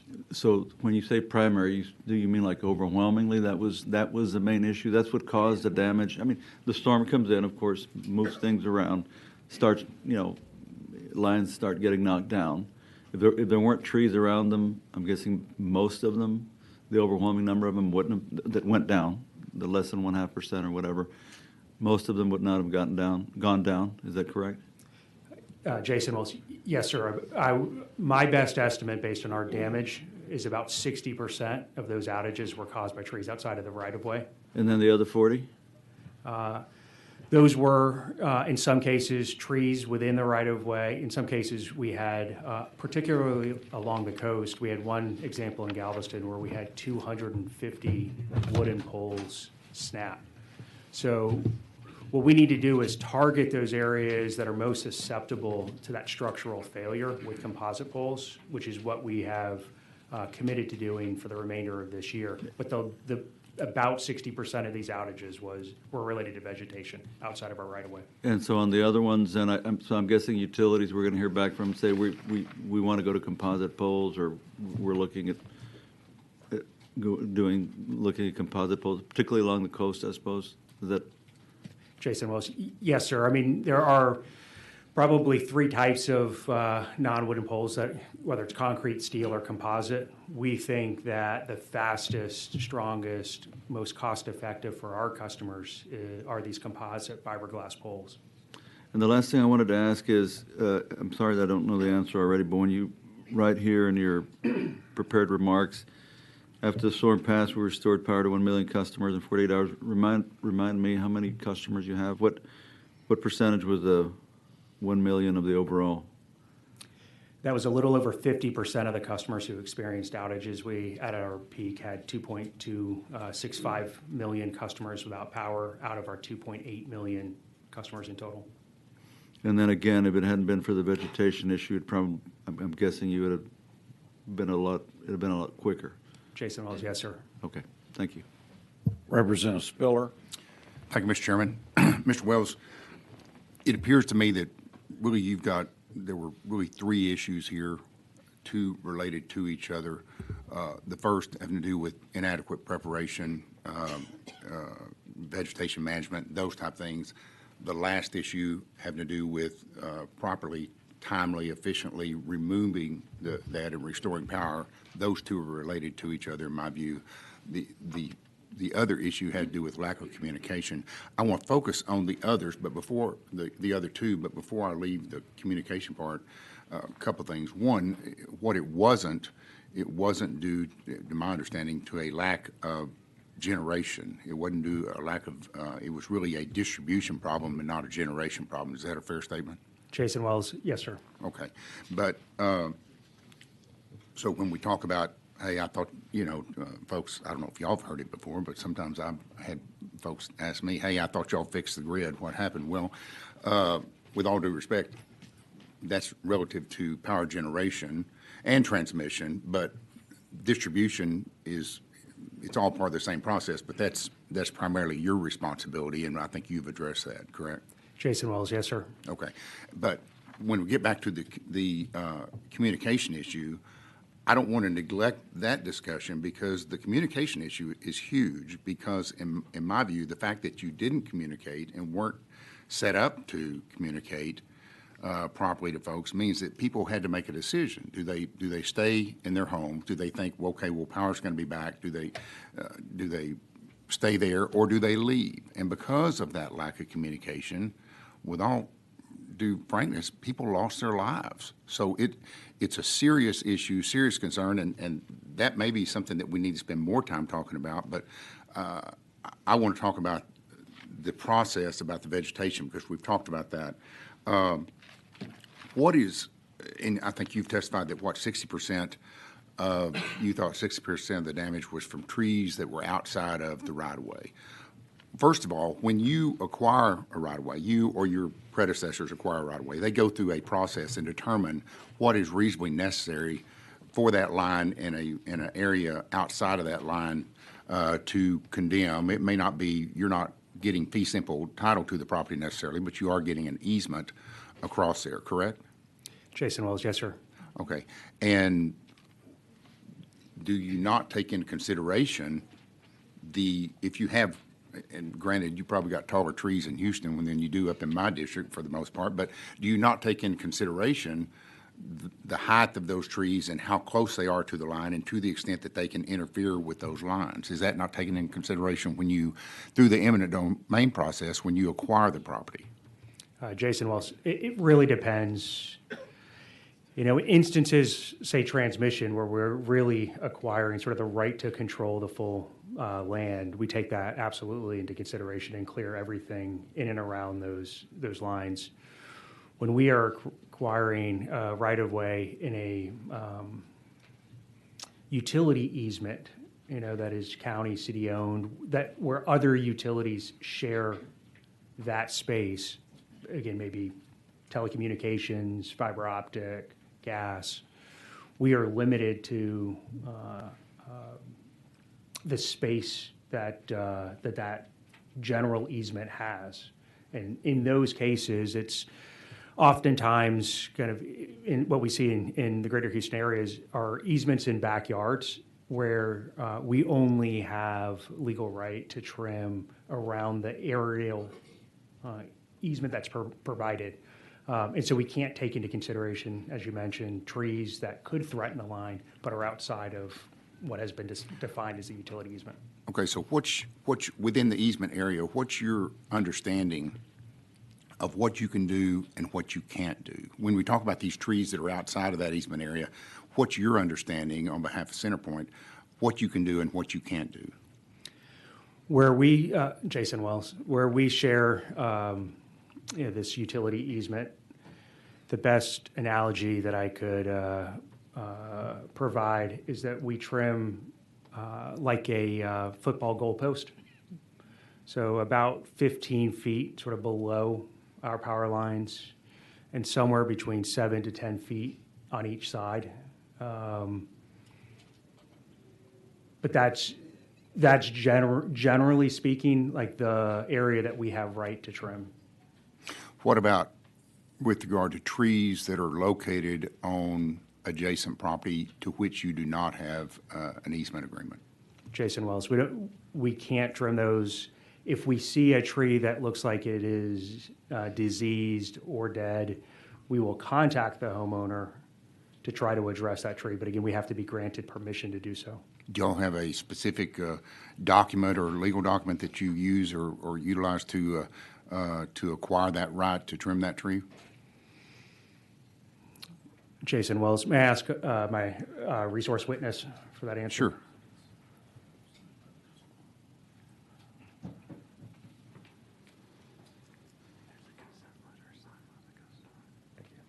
Jason Wells, there is a consent letter signed by the customer. Okay. And so back to your testimony that 6% of the damage occurred from trees that were located outside the easement. I'll address that in a second, but that also means that 40% of the damage was from trees that were within the easement that were not properly maintained. Is that a fair statement? Jason Wells, yes, sir. Okay, so it's easy to blame, well, we got neighboring trees, but almost half the damage was due to trees that you had clearly a legal duty and obligation to maintain and trim and keep that area clear, correct? Jason Wells, yes, sir. All right. And with regard, so do you take, if you have a tree located on an easement, or excuse me, if you have a tree located outside the easement, your testimony is that you can't trim that tree, is that correct? Jason Wells, yes, sir. All right. And are you familiar with your easement documents?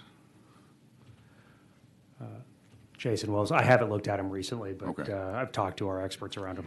Okay. Well, I have looked at them, and it appears to me from the plain reading of the document that you have the absolute right to trim those trees if and to the extent that that tree on adjacent property interferes with, in any way, a line that's within your easement. And I can read to you what your easement agreement says, but you have the right to clear all bushes, trees, and parts thereof, or other structures which, in the opinion of grantee, endanger or may interfere with the efficiency, safe, and proper operation and maintenance of said facilities. So the way I read it, you had the absolute right to trim those trees or the portion of those trees that are within your easement as described in each and every one of those documents. Do you disagree with that, or you just don't know? Jason Wells, I just don't know. I'll have to take a look at those documents. That is inconsistent with what our land management experts had advised me.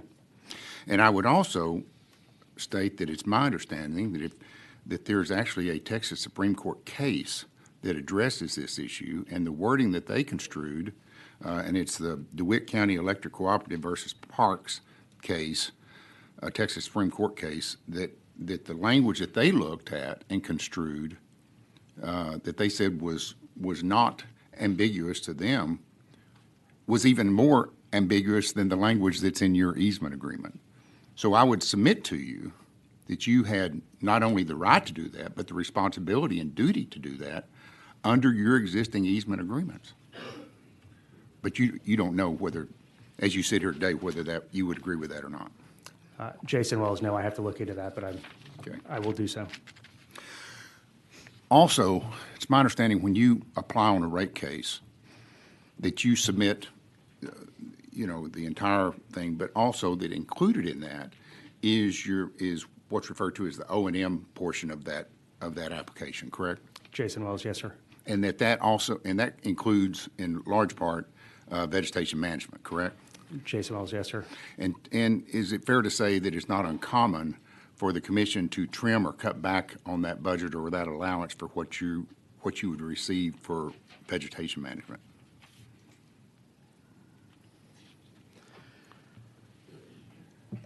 Jason Wells, I'm not aware of any instances where the Public Utility Commission has specifically reduced the vegetation management budget. Well, I would submit to you that, in all fairness to you, that they actually do, that they actually trim your requested amount for vegetation management, and that may be a common practice. Maybe that's something we need to look at. But in all fairness to you, I think that they do. But I think in the same breath, whatever that reduced amount is, my understanding is that CenterPoint has spent significantly less than that reduced amount on the actual, in that actual cost and what you're spending for vegetation management. Do you know whether that's true or not? Jason Wells, I know we spent significantly more than what we recover in rates in 2023.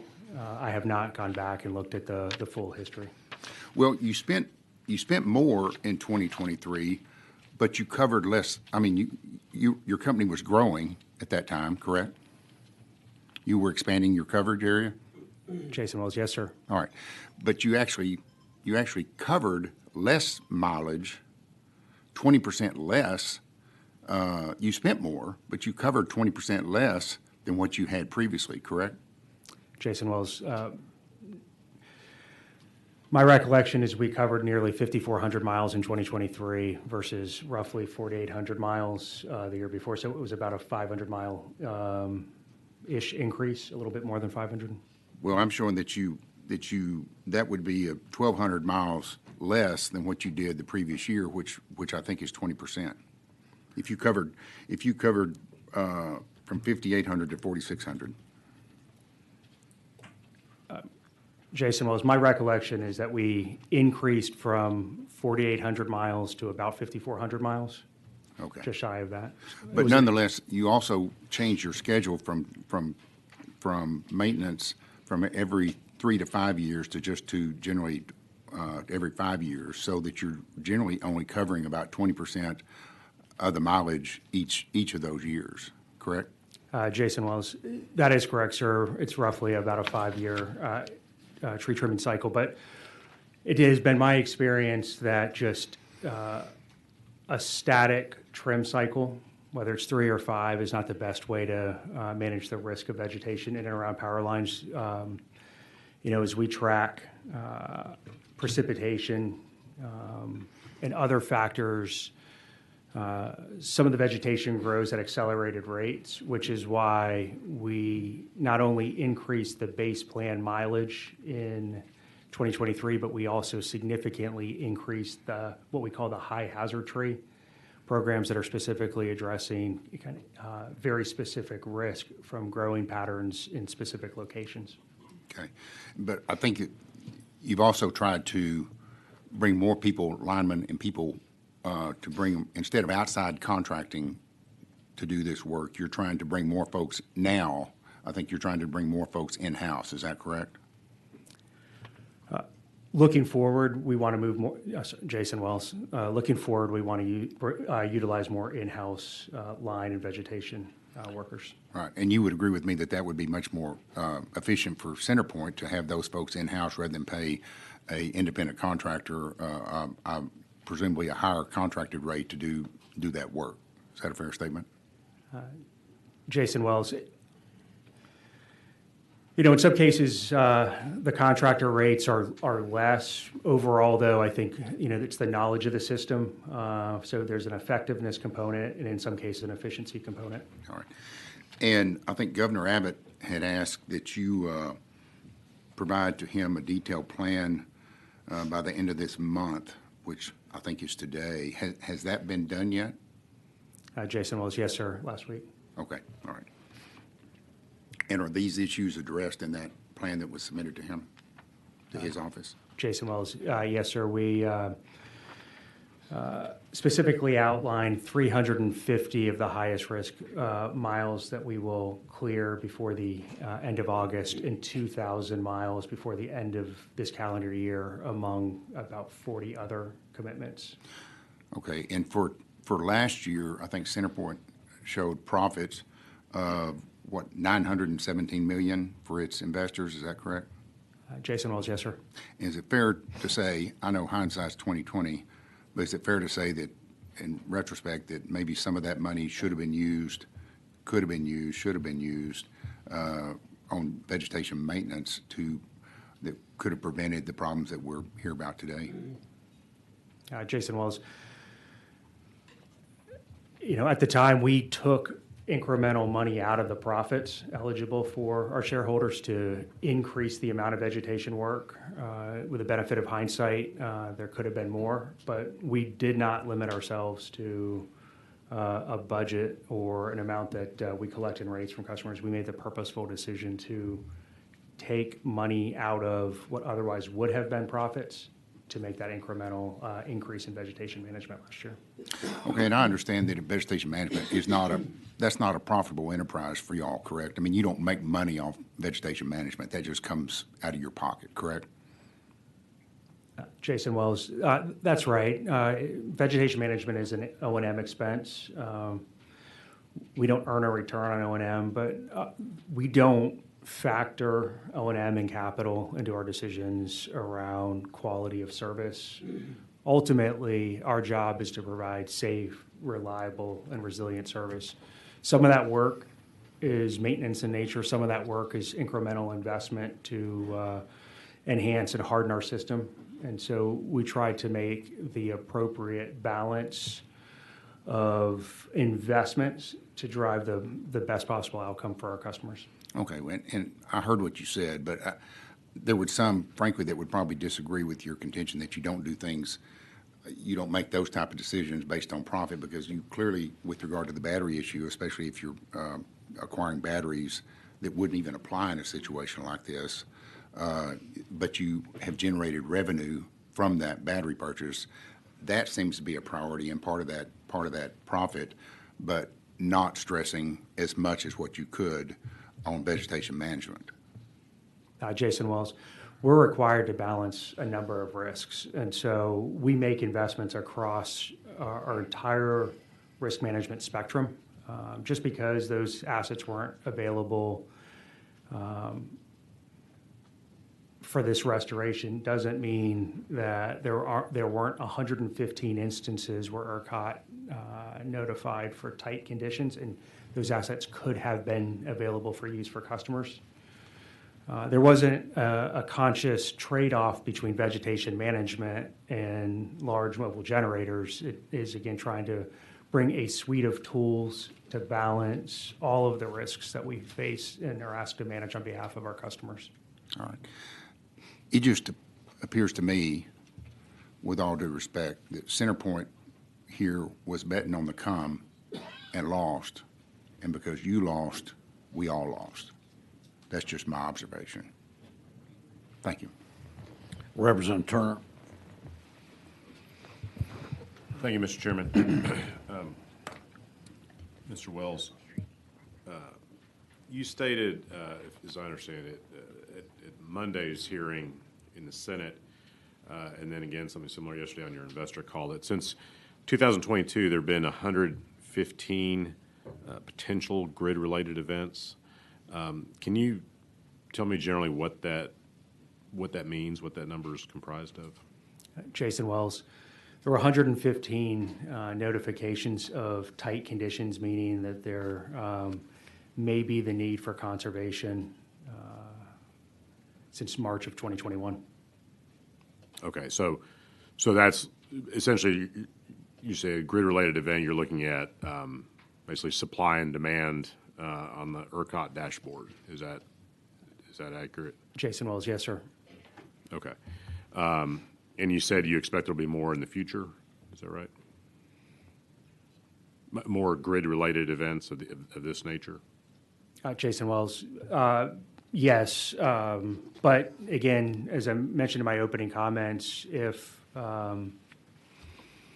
you all and other leaders in the state want to change the direction of policy, we are happy to work with you all and others to exit those investments in those mobile generators that are used for load shed events. So we remain, again, willing to work on the best policy outcomes for our customers. Okay, yeah, and I hadn't even, I'm getting to the mobile generators, but I haven't actually asked about those yet. So I'm just trying to understand, are you predicting more potential grid-related events in the future? It sounded like that's what you were saying in your previous comments this week. I just want to understand that statement. Is that your internal forecast is such that we're going to see increased number of tight grid conditions in the future? Is that what CenterPoint's planning is based upon? Jason Wells, yes. In the short run, we are. Continues to be exponential growth in demand of electricity here in the state of Texas. We import at Houston Electric anywhere up to about 60% of our power needs on any given day. We represent about 2.5% of the geography of the state of Texas, but about a quarter of the electric demand that requires significant import of electricity. And given the continued explosive growth in the short run, we do forecast the potential risk that supply may not be available. I know that there are a number of applications to address that and bring more dispatchable power online. My understanding is those won't come online for another year or two. And in that interim basis, we are forecasting the potential for tight conditions. Okay, fair enough. So on the mobile generators, so as I understood your previous comments today, that $800 million to lease those mobile generators, that was essentially done to mitigate risk of a grid event that was beyond a potential grid event, an actual grid event, so that customers don't experience outages in, I think you said, in excess of 12 hours. So basically, we don't have a repeat of what happened in Winter Storm Uri. Is that a fair characterization? Jason Wells, yes, the large units in our portfolio are designed for just that. Okay. And so it's been widely reported over the last couple of weeks that other TDUs in the state, Encore, which is in the area that I represent in North Texas and elsewhere, AEP is another one. They didn't spend anywhere close to the amount that CenterPoint did.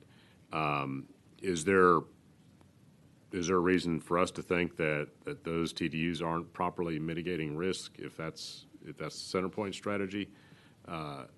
Or can you address or help me understand what that differential is? Yeah, Jason Wells, there are a lot of factors that go into the calculation. I can't speak to the direct factors of our utility peers, but I can speak to the specifics of our decision. Our system is unique in the fact that we have such a significant percentage of industrial load. As I mentioned also, we have the world's largest Texas medical center located in the greater Houston area. That gives us less opportunity to shed load and roll power for residential customers. And so to sort of, again, put this a little bit more in context, our system was designed with scenarios that were considered with ERCOT to shed about 3,000 megawatts of load. And under those conditions, we would be able to roll power to customers every 4 hours. When Winter Storm Uri hit, we were asked to immediately shed about 5,000 megawatts. That exceeded the design capacity of our system, and as a result, residential customers went without power for several days. Our interpretation of the 2021 legislation was to prevent that, and the idea that we move forward with is that 500 megawatts, so 10% of that need, would help us address the 2,000 megawatts of incremental load shed that we were requested in Winter Storm Uri, and would allow us to roll power to customers once every, in our estimate, 4 hours, which would allow us to comply with the Public Utility Commission order to make sure that no one goes longer than 12 hours without in a load shed event. Okay, so basically, it would. Your belief is in a load shed event, it would allow you to actually have rolling blackouts instead of just a blackout, which is what we experienced in Uri, where people went days without power, and not just in the CenterPoint territory. Obviously, that was statewide, but that's the premise behind it, right? You can roll the outages to where everyone shares in the pain. Is that? Jason Welch, yes, sir. It's clearly a fraction of what's needed, but it would give us the opportunity to roll power so that no one would go on an extended basis without power. Okay. So in a CenterPoint press release, let me give you the date, January 18th, 2022, you talked about winter storm or winter weather preparations. So this was a year after Uri. And this release talks about a lot of different things that you've done to prepare, including entered into lease agreements with Lifecycle Power, to a company that employs a diverse fleet of mobile dual-fuel turbine generators for emergency backup generation resources. Through the agreement, CenterPoint Energy will receive up to approximately 500 megawatts of total capacity to be deployed across its greater Houston electric footprint. The mobile generation would support the grid and could allow up to hundreds of thousands of homes and businesses that could otherwise be without power to have electricity during an extreme emergency event. It goes on, but I won't read the rest of it. I mean, is it unreasonable that people would look at that statement and think that after a hurricane, which I think would meet anyone's definition of an extreme emergency event, that these generators would provide some relief to your customers? Is it unreasonable people would have had that expectation?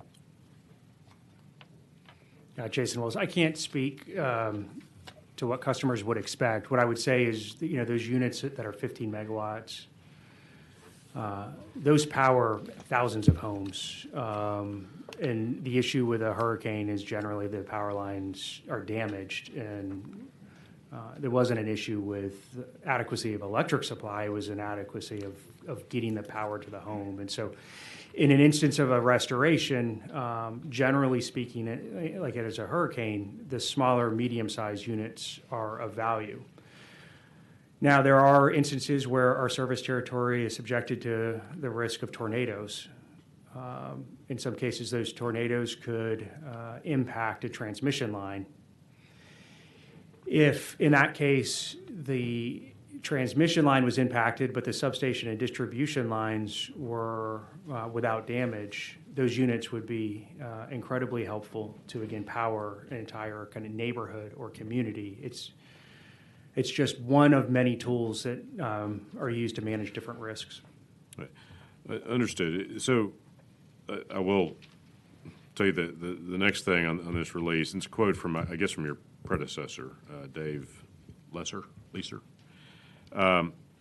He said, as the poles and wires company that delivers energy to our customers, the temporary backup mobile generation resources will be critical in aiding our ability to continue serving customers during widespread power outages from weather events or other unanticipated widespread outages across our electric footprint here in Texas. Period. New sentence, they will also help us to support ERCOT when it calls for a load shed event and ultimately help our customers. So that statement seems to indicate two distinct possibilities. One is a future widespread power outages from a weather event, which I think is what happened earlier this month. And then new thought, they will also help us support ERCOT during a load shed event. Doesn't that statement indicate that these generators could be used in either scenario? Jason Wells, I can't speak to the quote that my predecessor was putting forward, but yes, based on what you read, that does give that impression, yes. Okay. And I think that helps to inform us of why there's so much frustration on this issue. Moving on, so I'm looking at a Houston Chronicle article from yesterday. Headline, storms wreaked havoc on Houston power infrastructure. CenterPoint wants customers to foot the bill. So it talks about a second quarter earnings call held on Tuesday where CenterPoint reported a steep jump in profits over the year earlier. As Mr. Spiller already discussed with you, I think your profit was in excess of $900 million last year, so this represents apparently an increase over that, at least in the corresponding quarter. The company said it would seek approval from the Public Utility Commission of Texas to issue bonds to recover $1.5 billion to $1.7 billion of its storm-related cost. The CFO stated to investors and analysts. The CFO, Mr. Foster, estimated residential customers could see a 2% increase in their electricity bills for the next 15 years to pay down the debt, which carries interest. Is that an accurate readout of what was stated on the investor call? Jason Wells, that sounds accurate, yep. Okay.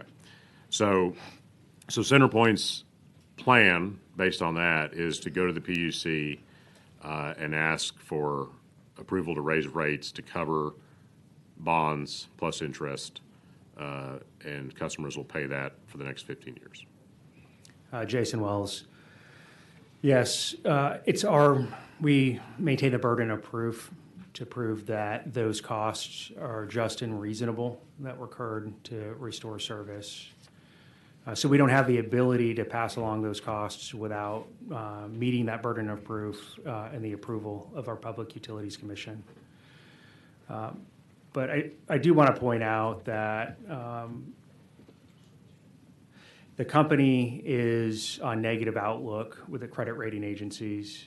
I believe 3 of the 5 investor-owned utilities in Texas are on negative outlook, and 1 is on watch.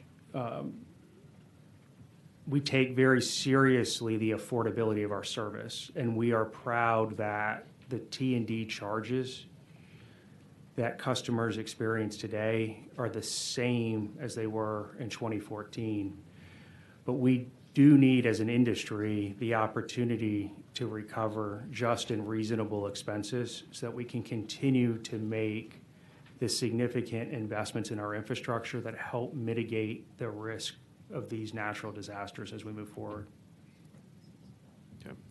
And I understand that. And I guess going back to your discussion with Mr. Spiller, we're talking about vegetation management. That's a M&O expense, right? Jason Wells, yes, sir. Okay. And something like the purchase or the leasing of the generators, that's considered a capital expenditure, is that right? Jason Wells, yes, sir. And under the rules you operate under from the PUC and the laws of the state, you, as an investor-owned utility, you're allowed to capture a profit margin on capital expenditures, but not on maintenance and operations. Is that accurate? Jason Wells, yes, sir. Okay. And so, this is somewhat rhetorical, but you do see the perception that significant investments in capital expenditures and seemingly inadequate investments in maintenance operations, specifically vegetation management, as was previously discussed, leads to the public impression that there's a prioritization of those profit centers at the expense of maintenance and operations, which in this case would have helped kept the power on or allowed power to be restored quicker to a couple million of your customers. Jason Wells, I understand that impression, but again, I want to emphasize that that is not how we look at this business model. The reason why we earn a return on the equity portion of the capital investments we make is because we make very sizable investments in the infrastructure. We are effectively a cash flow negative business. We make upfront investments that benefit our communities. We do so, as I said, on a cash flow negative basis with the promise that over time, as services are being used, we will be repaid for that investment. Part of the cost of raising that money up front is providing a reasonable return to those shareholders that allow us effectively to give us the money to make those investments on behalf of our customers. And so it's not about trading off capital investment versus O&M. It's about finding the portfolio of tools that provide the best possible service for our customers. In this case, let me be clear, we came up short. I'm not making excuses for that. But we didn't limit ourselves to an allowed return. In fact, over the last several years, we have not earned the return that we're allowed to because we've incrementally invested in Houston Electric, more so than the amount that we're recovering in rates from our customers. Thank you. Thank you, Mr. Chairman. We're going to go to Representative Guillen, followed by Representative Dean, but I need, Mr. Wells, you to clarify. In response to Representative Turner, let's make sure everybody knows, you said you're on a negative outlook and another group is on a watch? Jason Wells, yes, sir. Explain that. There are 3 rating agencies that cover the credit quality of large corporations, including investor-owned utilities. They set certain credit conditions, so there are quantitative financial metrics, and they also look at qualitative measures,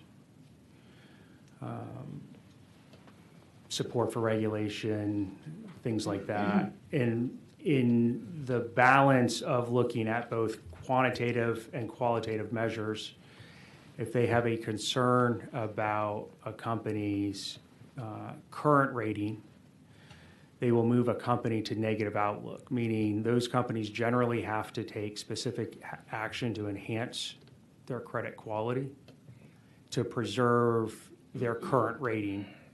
And if they don't, within about a year's time, their credit rating will be moved down a notch. And what that means by moving down a notch is effectively the debt that we borrow to make these investments gets more expensive. That's a company that's on negative outlook. The credit rating agencies also have a tool they call Watch, which is a step before moving to negative outlook, and it indicates that it's something of concern that needs to be monitored, but doesn't necessarily set a timetable for improvement in action like the negative outlook I just described. So CenterPoint's in the bad zone. We are, given the extent of costs that we incurred related to these natural disasters. We incurred about $3 billion across our portfolio of incremental gas cost with the Winter Storm Uri. And in total, this year, between the derecho and Hurricane Beryl, are estimating, somewhere north of $1.6 billion. Credit rating agencies are looking at those incremental costs, and they want to make sure that we have sufficient resources to pay them. And so we are on negative outlook because of that. The bottom line is, if you don't get your rate increases, you might go below negative. Is that correct? Jason Wells, we would drop our BBB credit rating, say with S&P, down to BBB minus, which would be the one step above. It would be investment grade, but one step above high yield or sub-investment grade status. Bottom line, in coastal language, that's bad. Correct? Jason Wells, yes, sir.